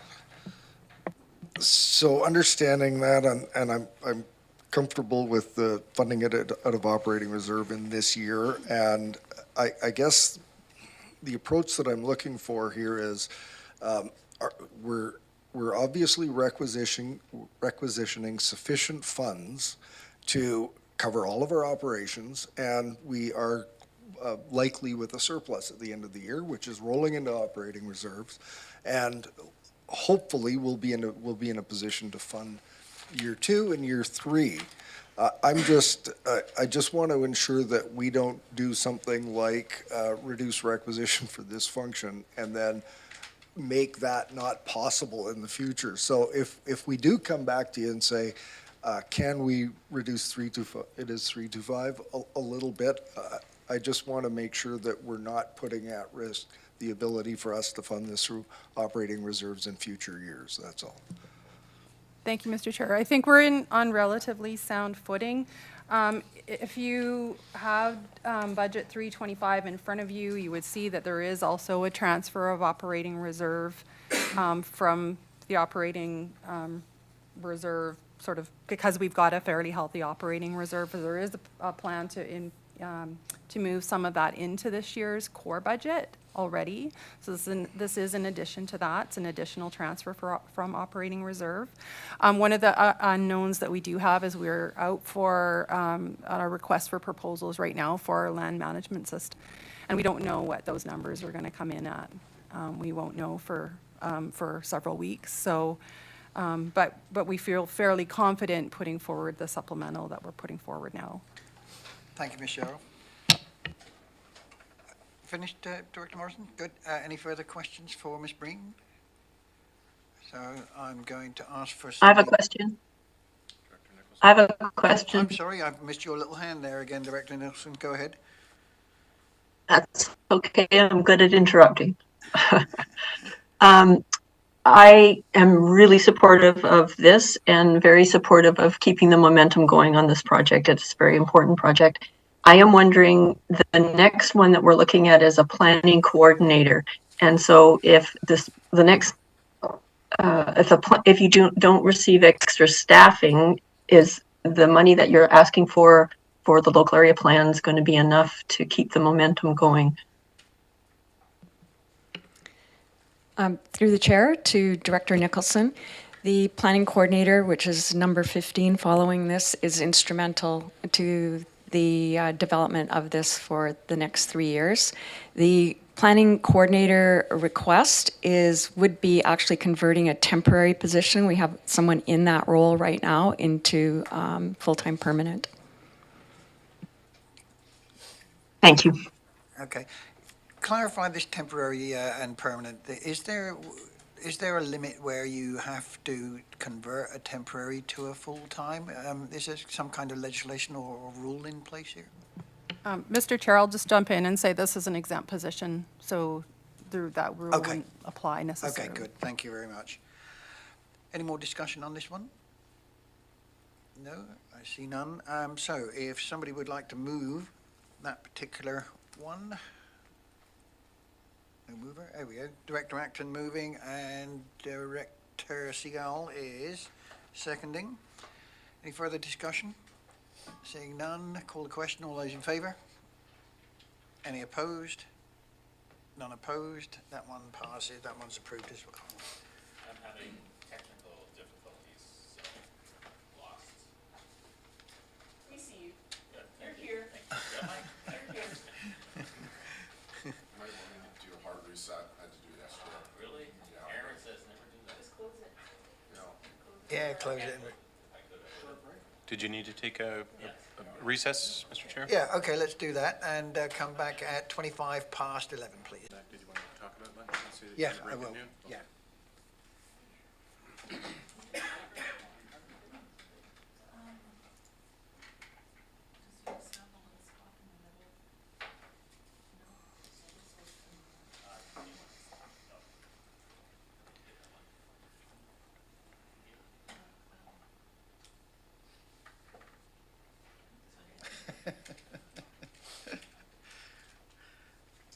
Okay. No, not yet. Still buffering. Lord, Godspeed. No.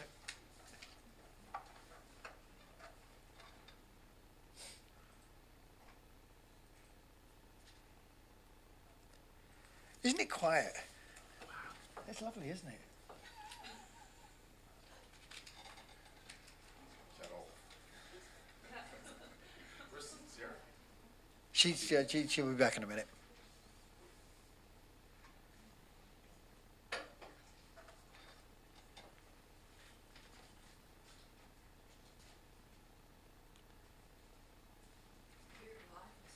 Oh, good. Okay, we're live again, folks. Thank you for that. Two things. First of all, lunch will be ready at about midday, so that'll be our next break there. The second thing is it's just been pointed out to me that I'm going power mad with my gavel here. I love it. That's great. So I'll try and not bang that quite so much. Mr. Robbins, what's next? You're moving to recommendation 15, and that recommendation is that supplemental request for function 325 planning coordinator be approved. Ms. Breen. Good morning again, directors. This supplemental request is, as stated previously, is to move someone from, or the position from a temporary to permanent. It is not exclusively for the local area plans, but it would significantly support the local area plans, plus all of the other work on the MOCP. Thank you, Ms. Breen. Questions for Ms. Breen? Anyone? Director McClinton. Yeah, I'm likely in support of it. Thank you. I'm likely in support of this. I'm just curious, from my own knowledge, I'm sure I could have looked it up on the website, just what makes up your team, if I may ask, yeah? The team consists of myself, a planning coordinator, and a planner, which we're currently in the process of hiring for. It's listed internally right now.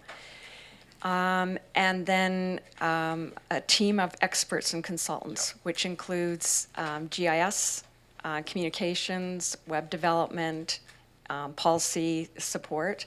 So a lot externally as well as internally, but we're pretty lean internally. Yeah. Thank you. Thank you, Ms. Breen. Further questions? Director Acton? It's not a question, it's just a comment that I think it's important that we transfer this position to a permanent one for the sake of not losing industry knowledge, because even though they're acting as a coordinator and working on this, on our MOCP and the new official community plan, not everything gets 100% documented. So if people don't have that permanent position, we lose some of that because they tend to want to find something more permanent. So I'll be supporting the motion. Good. Any further questions or comments for Ms. Breen? Would somebody like to make the motion? Director Morrison, seconder. Director McClinton. And any more discussion? No? Call the question. All those in favour? Any opposed? None opposed. That one is approved as well, Mr. Robbins. Thank you. Moving to recommendation 16, that the supplemental request for function 350, firefighting equipment, excuse me, be approved. Can I make a suggestion here? Unless this is something which is anyone has anything to say on, could we deal with all three of them as a block? That would be 16, 17, and 18, because it's all for the same thing, unless anybody has something that they would like to bring up individually. I would so move. Seconded? Seconded, Director Acton? Would that be in order? Yes, for sure. Okay, then, so, moving as a block, numbers 16, 17, and 18, functions 350, 355, and 358 for approval. Can I have a motion, please, to... Oh, yeah, you did. I approve. Yeah. Seconder? Director Martman? Any discussion? Director Deck?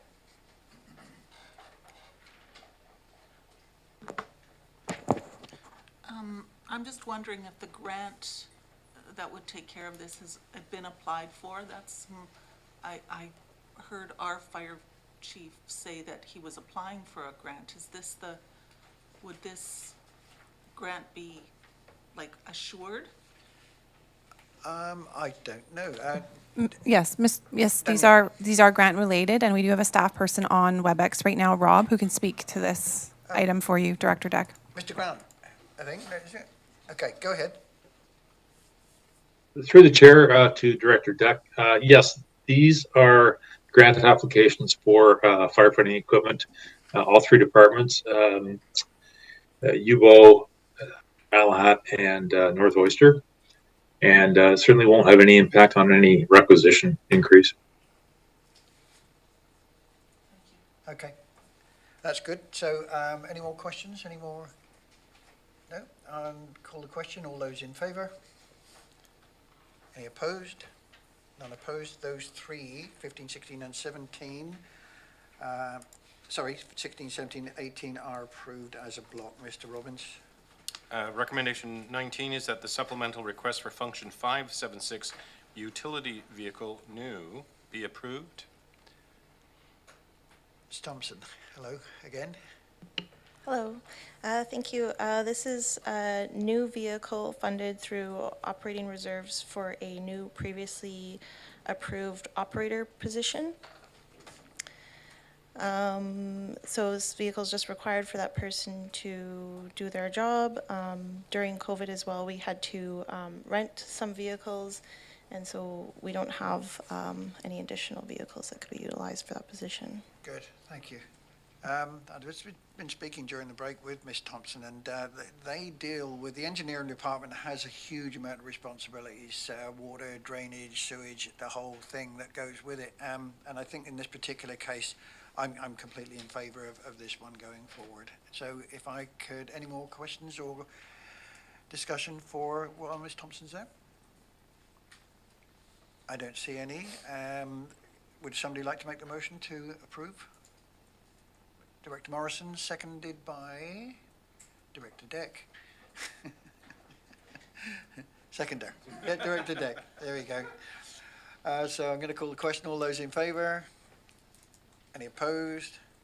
Seeing none, that one's approved as well. Moving to recommendation 20, that the supplemental request for function 576, utility vehicle replacement, be approved. Ms. Thompson is still there. This is pretty much the same as the previous one. Yes, this is for a replacement vehicle, replacing a vehicle from 2015 funded by operating reserves as well. And we're recommending replacement just based on the age and the importance of having the reliable vehicle. That was 2015? Yes, and this vehicle, I believe, has had some extensive repairs as well, so. Okay. Any discussion? Are you moving that to Director Morrison? I'll move it, and I'd like to speak to something related upon conclusion of the vote. Okay. Seconder. Director Segal? All right. And would you like to speak after we've had the vote? Okay. So I'm going to call the question. All those in favour? Any opposed? None opposed. That one is approved. Director Morrison, go ahead. Just in relation to the last two items and the fact that we are a growing organization and the industry is changing, I'd just like to perhaps plant a seed with this group as we will be meeting for corporate strategic planning and staff that we're probably overdue for some sort of fleet management activity type of thing, because I know Parks orders vehicles of a similar nature, engineering orders vehicles of a similar nature, and there can be significant savings with a fleet plan that's actively managed. So I'd just make that comment. Thank you. That's an interesting one, actually. Would that be an internal fleet management or external? Okay. Just putting it out there so that we can Yeah. discuss it when we have our Yeah. corporate strategic planning. Director McClinton. I see staff nodding their head behind you. Perhaps they maybe would like to comment.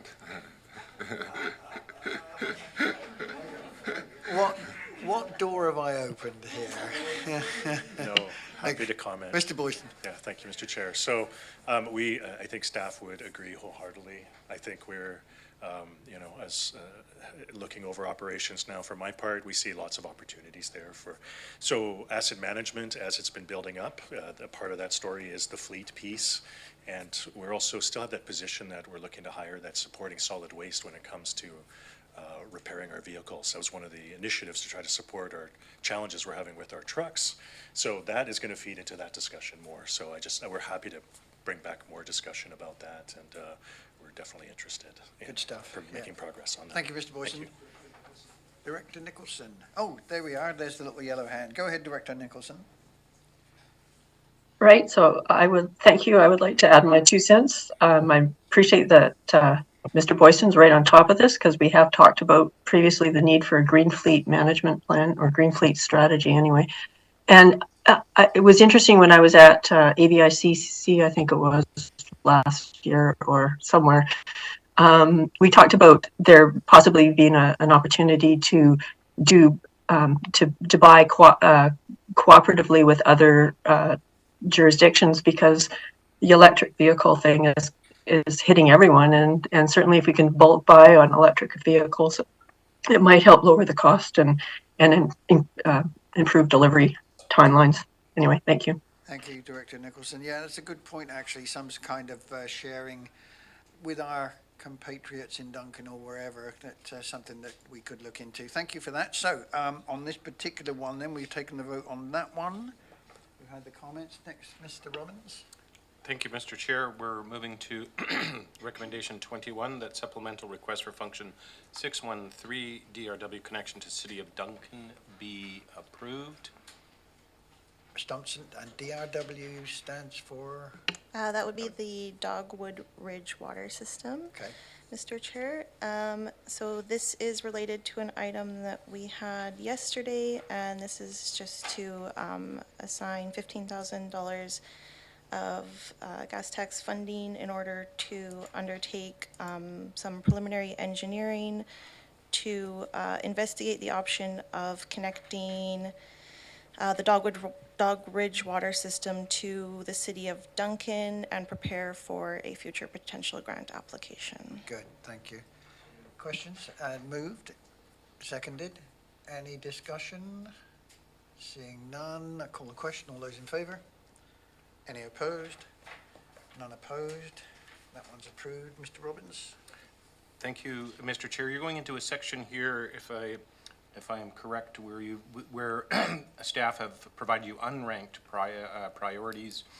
3 of them capital one-time in nature, and the last one for consideration is an operating and ongoing. So recommendation 22 is that the supplemental request for function 640 Stocking Lake Dam replacement 2024 be approved. Mr. Chair, may I interject? Of course. Just to follow up on Mr. Romit's comment there, we actually, the senior management team did go back as committed to last to committee, and we did rank those last 10 items. So you did have a sheet handed out to you, I believe, Ms. Mohan? Yeah, okay. Okay, so if anyone does not have that sheet with the full ranking on it, we will go get the copy. Oh, Ms. Bowen has copies there. Oh, the big ones. I've got the little Yeah. ones.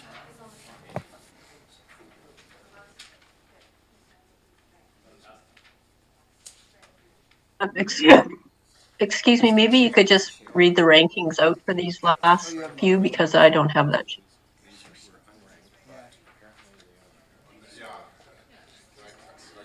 Yep. Okay, I'd like one in, please. Okay. Thank you. I've got Director McClinton first, and Alison, Director Nicholson, you'll be next. And I'm pretty sure this has been re-ranked to top priority. I know this dam was, the Stocking Lake Dam was built in 1903. I know several of the families that live in the spillway, and if there was ever to be a earthquake, there could be a lot of serious things happen. So wholeheartedly support this function increase, yeah. Okay, thank you. Director Nicholson, your hand has gone down. Well, thank you, Chair. I would just like you to tell me as we go what the rankings are because I don't have the sheet that you are all handed out. Thank you. It was originally ranked Yeah, three, and I'm it's going to ask been somebody else to do moved. this because the writing is so small I can't see Still it. three? Still green? Yeah, Okay. still in the green as far as I can see, Director Nicholson. Could you tell me what the colors mean, please? Okay. The green is the lowest. Oh, there you go. Through the chair to Director Nicholson. So red is the high priority, and then the green is the mid, and then the yellows were like a low. So on the bottom ones of the new ones that were not ranked, it goes red, green, red, green. If you have just the attachment at home, which I think Director Nicholson would only have the attachment to the report. So like 613 is classified a red, so it's a top priority, needs to be done. The 640 is a green, and the reason why it's a green is because it's been pushed out to the year 2024. So it's not happening in 2023, so that's why it's a green. So it's not gonna happen this year, but it's in there to be for 2024. Can you say Thank that you. one more time so I'm clear? So this will be taken out of the budget in 2024. How will this be funded? I guess is what I want to ask. Yeah, thank you, Mr. Chair, to Director McClinton. So just to give some background on it too, so we applied for the Strategic Priorities Fund last year for a grant to replace this dam. It was listed as a high priority at that time. So sort of for the nature of this, to get this portion of the funds that's needed if we get the grant, this is why it was listed as a low priority. We believe we could get this money in 2024 as well. And so just in trying to think about the 2023 budget, that's why it was put as a low priority. Overall, it's a high priority project. And just as an update, UBCM has on their website that the Strategic Priorities Fund results, like we hear back from them, is this spring. So we're hopeful that that grant will be successful. And so the $150,000 is needed this year to secure the grant funding next year. Is that what I'm understanding? Yes, Yeah. yes, thank you. So we're just anticipating for that, if we're successful in the grant, we want to be prepared to have that money. Yeah. We can plan for that for 2024 as well. It's an option, but right now, I believe 2023. There's nothing in 2023. Oh, sorry, it is for 2024. Yes. I apologize. I actually got totally confused. I forgot. It's actually meant to be for 2024. Yeah, So- so through the chair to Director McClinton, it's coming from capital reserves. Yes. So it's on the budget to be, so if you approve it, it will roll forward into next, like it will be on for the 2024, has already been pre-approved Yeah. as part of the budget coming out of capital reserves. Yeah. So it will be show as committed values. Yeah, and I just, can't say enough, folks in Saltaire, this is a huge priority. That dam is well over 100 years old. Yeah. So thank you for the hard work on this. And again, Ms. Bowen, while you're still there, so we've got the 150,000, we'll repair the dam, give it a new dam or something like that, and then the grant money hopefully will come back and go back into capital reserves, is that correct? If we get the grant, that is. So with the grant, there would be a portion of that would have to be paid by the system. So this Okay. would go towards that, yeah. Okay, good, thank you very much. So I need a motion to approve. Director McClinton, a motion, seconded by Director Markman. Any discussion? Seeing none, call the question. All those in favour? Any opposed? None opposed. That one passes. Thank you, Mr. Chair. Sorry for the confusion No. over the spreadsheet I'm using. It did bring your attention to it, I guess. There's always a silver lining in my oversight, which moves you to recommendation 23, that the supplemental request for function 660, HBW Sutton Creek Distribution Pipe Replacement be approved. Ms. Thompson again. Sorry for the acronym, HBW. Yeah, thank you, Mr. Chair. So that's the Honeymoon Bay Water System. So this is for some gas tax funding as well as money from operations reserves to replace a portion of the water distribution system. Good. Director Morrison? I think I need to ask some questions of staff around my gas tax dollars available. Or do we have a list of, I thought I was fully allocated, and I didn't know if this was one that might be. Can I ask that through to Ms. Bowen? Yep. Oh, I see Vanessa's up.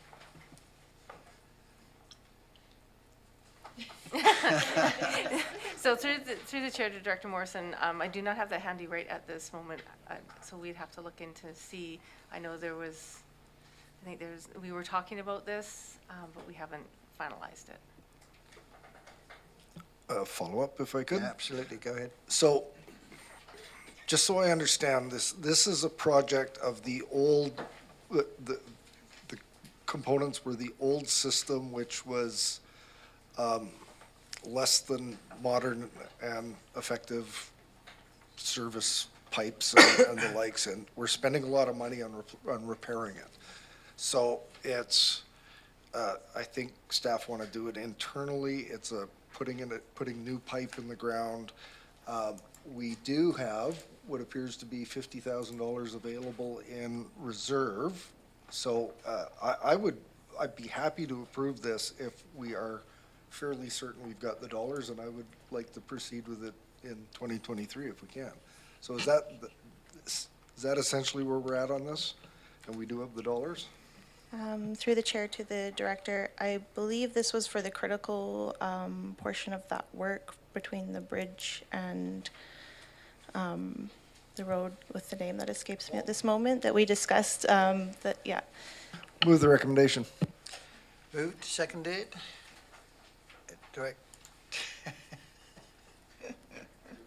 Director McClinton. And any further discussion? None? Call the question. All those in favour? Any opposed? None opposed. That one is approved as well. Mr. Robbins? Which brings us to recommendation 24. The last of the recommendations, I understand, that the portion of the supplemental request for function 100/250, a regular part-time executive assistant GMs related to function 250, be approved. This is a supplemental relating to electoral and regional areas. Is there a member of staff to speak on this one? CAO? So I can provide some introductory comments, and then the GMs who would be requesting this support can feel free to jump in. But this position is for a half-time administrative support position.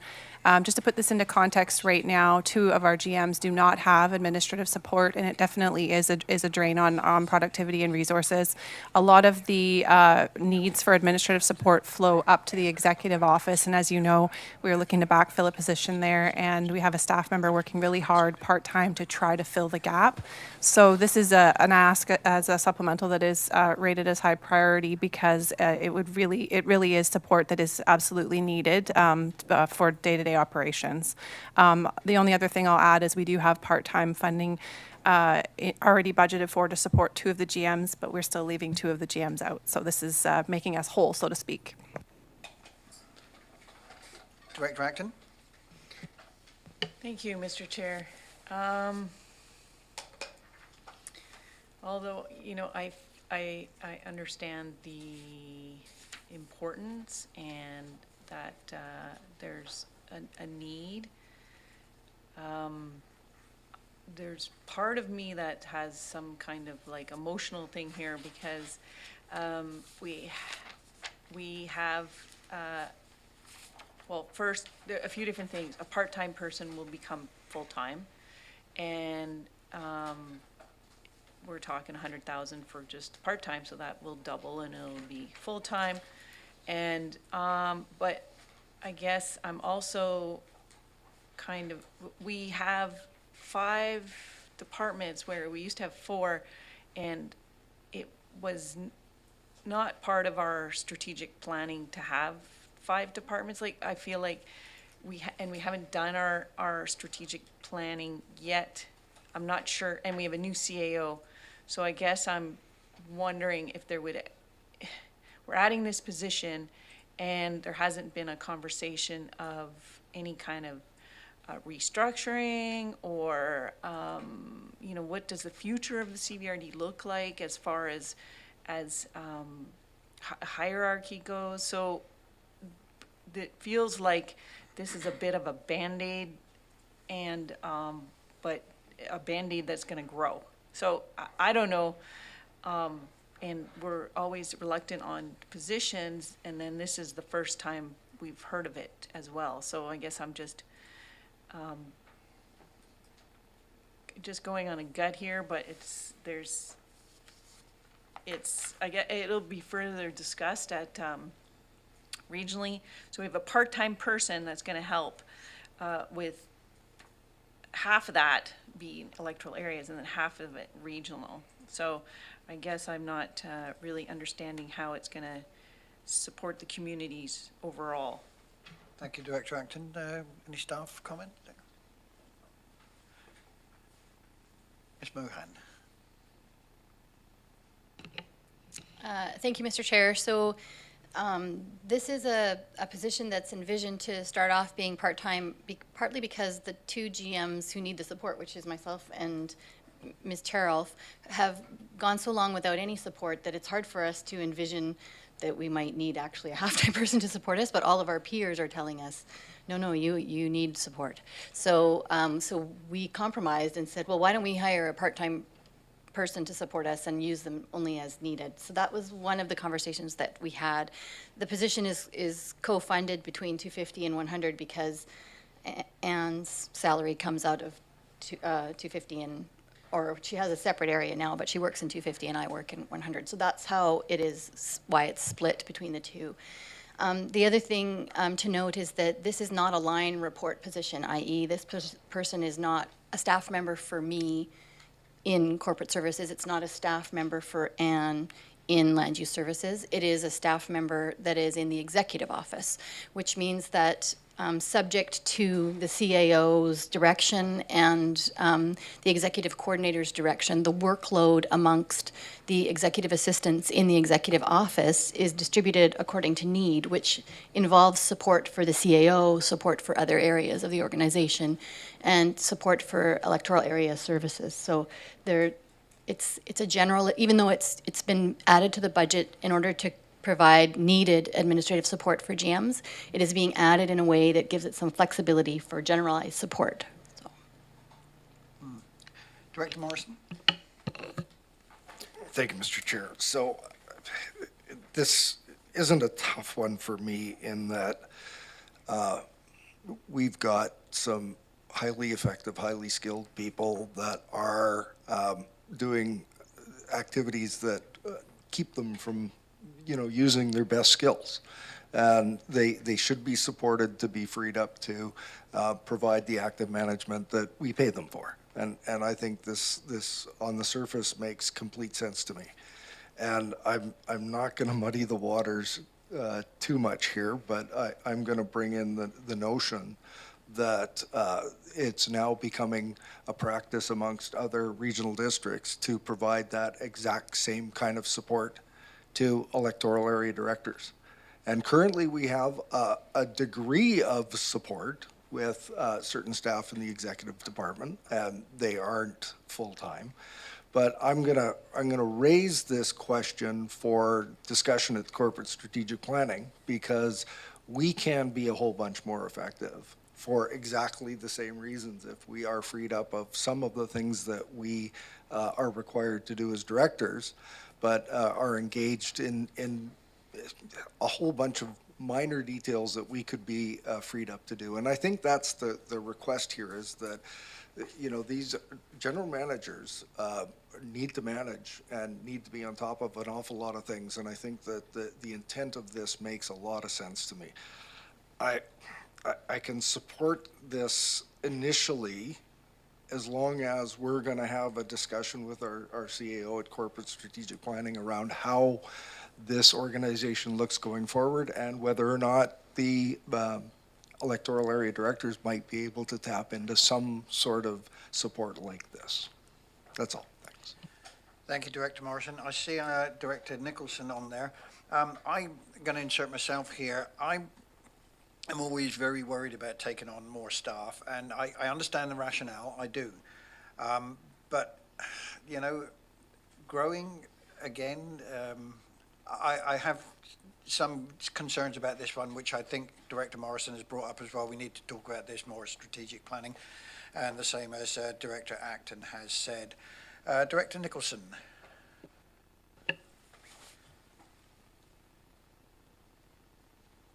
Thank you. I think I'm feeling a little bit like I would like to hear from our new CAO sort of her take on from an organizational review perspective, and we haven't had that yet. We haven't had that opportunity yet. I feel very much like I don't understand the history of what's gone on support in the executive office, but it seems to be growing, which is fine because the organization's growing, but it needs to be in. My preference always is to try and deliver more than add to our administrative burden. So I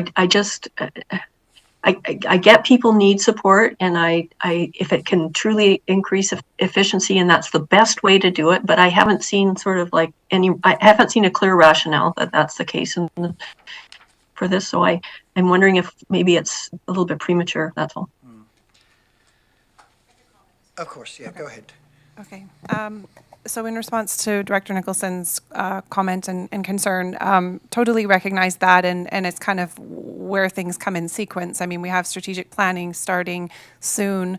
There is a supplemental as well for organizational review work that's going to committee for discussion as well. So there's definitely a couple of moving pieces as this comes forward to you early, but the need for this support isn't going to change. Some of the organization, as I see it right now, anyways, there may be some things we look at for the structural, questions that we need to have answered. But without getting into too much detail, that's a topic for a later day as it relates to staffing issues. But yes, this position is necessary, and I don't believe with any review that would change.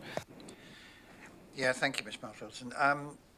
I'm tempted to ask if we can defer this until after we've had our strategic thing. Make an amendment here that we defer this until we've had more time to discuss this. Would there be any kind of just looking around, is it general support for that, or do we want to decide on this one now? I have a separate. You do? Okay. Go ahead, Director Acton. My suggestion would be that since this position is going to be shared regionally, perhaps we just defer this conversation to the budget meetings for our regional, and then if there's any extra information, that's what I've got in mind as well here. So I'm going to make an amended motion that this be deferred for further investigation, if you like, or further conversation, so that we all have a very clear idea of the way forward. Would that be Mr. Robbins? And you'd like to defer it until such time as you talk at committee and budget? Yes. Is that your intention? Yes. Okay, so that we have a timeline to bring it back, that discussion? Mm-hmm. Do I have a seconder for that one? Seconded by Director Acton. And discussion, Director Morrison and. So, yeah, thank you, Mr. Chair. Just for clarification, we're referring it to another meeting in which our colleagues will be here in full committee or full board. That's where we're sending it? Okay, that's good. I can support that. Yep, good. Director McLean? I would like to understand the implications of us waiting. You know, like if we were to say yes to this now and our colleagues were to disagree, you know, what, I guess I'm just, you know, we're passing the buck here. Do we need to make it, no? Okay. I don't think we're passing the buck. Okay. I think we're actually asking our colleagues, look, we're not too sure about this one. What do you think? Ms. Miles-Lawson? Just because it does pertain to staffing, it might be more appropriate to discuss this matter in closed, just as a point. Okay. So there is a motion on the floor. Director Martman? I think it might be helpful for the future discussion, if the breakdown is 50-50, is like, I'm finding it hard to believe that it's right in the middle. So maybe there'd be something to back up that. Okay. Yeah, and I think as Ms. Mohad had mentioned, the position would be in the executive office, and a lot of the needs for support would be in the electoral areas. So we're finding that there is a growing need, as the Director Morrison already pointed out. This would be a shared resource. Obviously, the primary function is to support the GMs in their administrative needs, but the people in the office are a pooled resource as well, and it would give us a little bit more horsepower to do that good support in the electoral areas. Okay, Director Abbott. I appreciate that we're trying to sharpen the pencil, pull out the eraser, but I don't feel comfortable with this motion. Staff have come to us with a clear need, and I would like to have dealt with it at this table, and so I will be voting against. Okay. Any more discussion, comments? I'll call the question on deferring this to committee. If I could, Mr. Chair, I think our CAO's made a good point that if we're referring this to to a future meeting, either the board or committee of the whole, that it should be referred to the closed session of that, so that we can have full and frank discussion. Okay, okay. We'll have to report out, but yeah. Yeah. Director Acton. And just for, perhaps this would help Director Abbott, but it's not just our decision. Like, regionally is going to decide as well, regardless if they were paying for it or not, plus they are paying for it. So I think it's just deferring it. I don't believe that it's disrespectful to defer it at this time. Okay, so the motion on the floor, Mr. Robbins, let's clarify, is to defer this to the full committee or closed, whichever. Closed, the next closed committee where you're discussing budget. Yeah. And I didn't, I don't know if we captured the seconder. No. Did we have a seconder? Yep, we did. I can't Okay, remember who it thank you. was.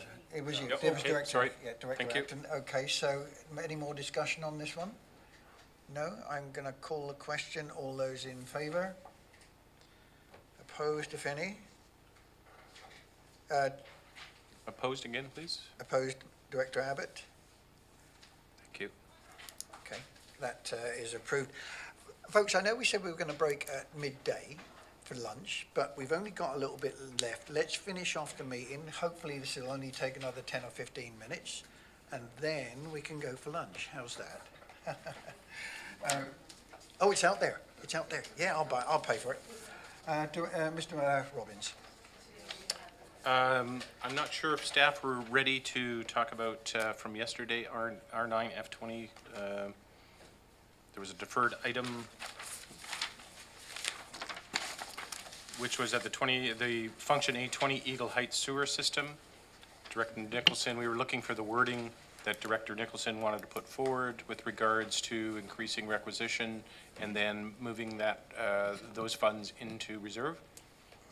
Yes, thank you, Mr. Chair. So I did send the wording to the director as well. So and Mr. Robbins, I think you have it as well. So I'll look at the wording is available there. I could go get it off Director my Nicholson, computer. are you there? Here it is right here. Okay. If I may, and if you may indulge me, Director Nicholson, I'll read this out for you, that the 2023 draft budget for Function 820 Eagle Heights Sewer be amended by 1, increasing user fees by 18,000, and 2, increasing capital by 18,000. I move that. Sorry, you cut out? Were you moving I that? move that. Okay. Thank you. Do I have a seconder? Director Abbott seconding. Any further discussion on this? Director Nicholson, do you need to say anything further on this one? No? Okay. Okay. I'm going to call the question. All those in favor? Any opposed? None opposed. That is approved. And then finally, with respect to Function 820, that it be approved as amended. There we go. We've got a mover, Director Acton, and seconder, Director Abbott. Any discussion on this? Seeing none, call the question. All those in favor? Any opposed? None opposed. That brings you to the end of the recommendations on the agenda. And- I'm not sure if you need to do a round table or not, Mr. Chair, with anything left out. Okay. Anybody would like to? I have one thing that I'd like to bring up here, and as we've heard, Function 488 has come up again. I'm going to ask for this to be brought forward, but I'm going to ask, first of all, for leave it alone while I have discussions with Director Acton on this particular one, and then bring it forward after Director Acton and I have had a chance to speak about it some more. But it's still very much in the limelight here. So I'll leave that at that. Anybody else to bring anything up? Director McClinton? Yeah, I'd just like to elaborate on the comments I made earlier just about around regional recreation, and just for the board's understanding, I've had a chance to talk with our CAO, and we're going to, go through the proper process of looking at past legal documents. I just think it's important for the board to understand, we're moving through this process really quickly, where this regional rec was approved by referendum, and at least the citizens in Saltaire think that they had this deal in place. So we're going to investigate that. I just would, look to, I just want the board to know that that's being investigated, and just wanting to sort of get an understanding legally where that sits, so that it doesn't we don't just move in to now we're into regional rec and it wasn't dealt with properly. So hopefully at the right time, we'll be able to bring that forward and have more discussion about that. So. Good. Thank you, Director McClinton. Mr. Robbins? Yeah, sorry, of course, you're next. Thank you, Mr. Chair. Thank you for that. I'm happy to, just make a comment about Function 488.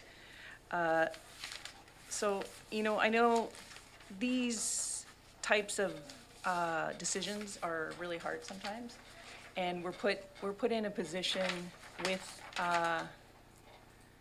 these allocation functions to be the ones who monitor. There's no staff recommendation, there's no monitoring, there's no oversight. We're the oversight. So, and we see the Basin Society come here often, and it's not a personal thing. They're great people and they have great intentions. But this function, the budgets, it's for rent and overhead. And there have been projects that have happened through the Basin Society, but they have not been funded through this function.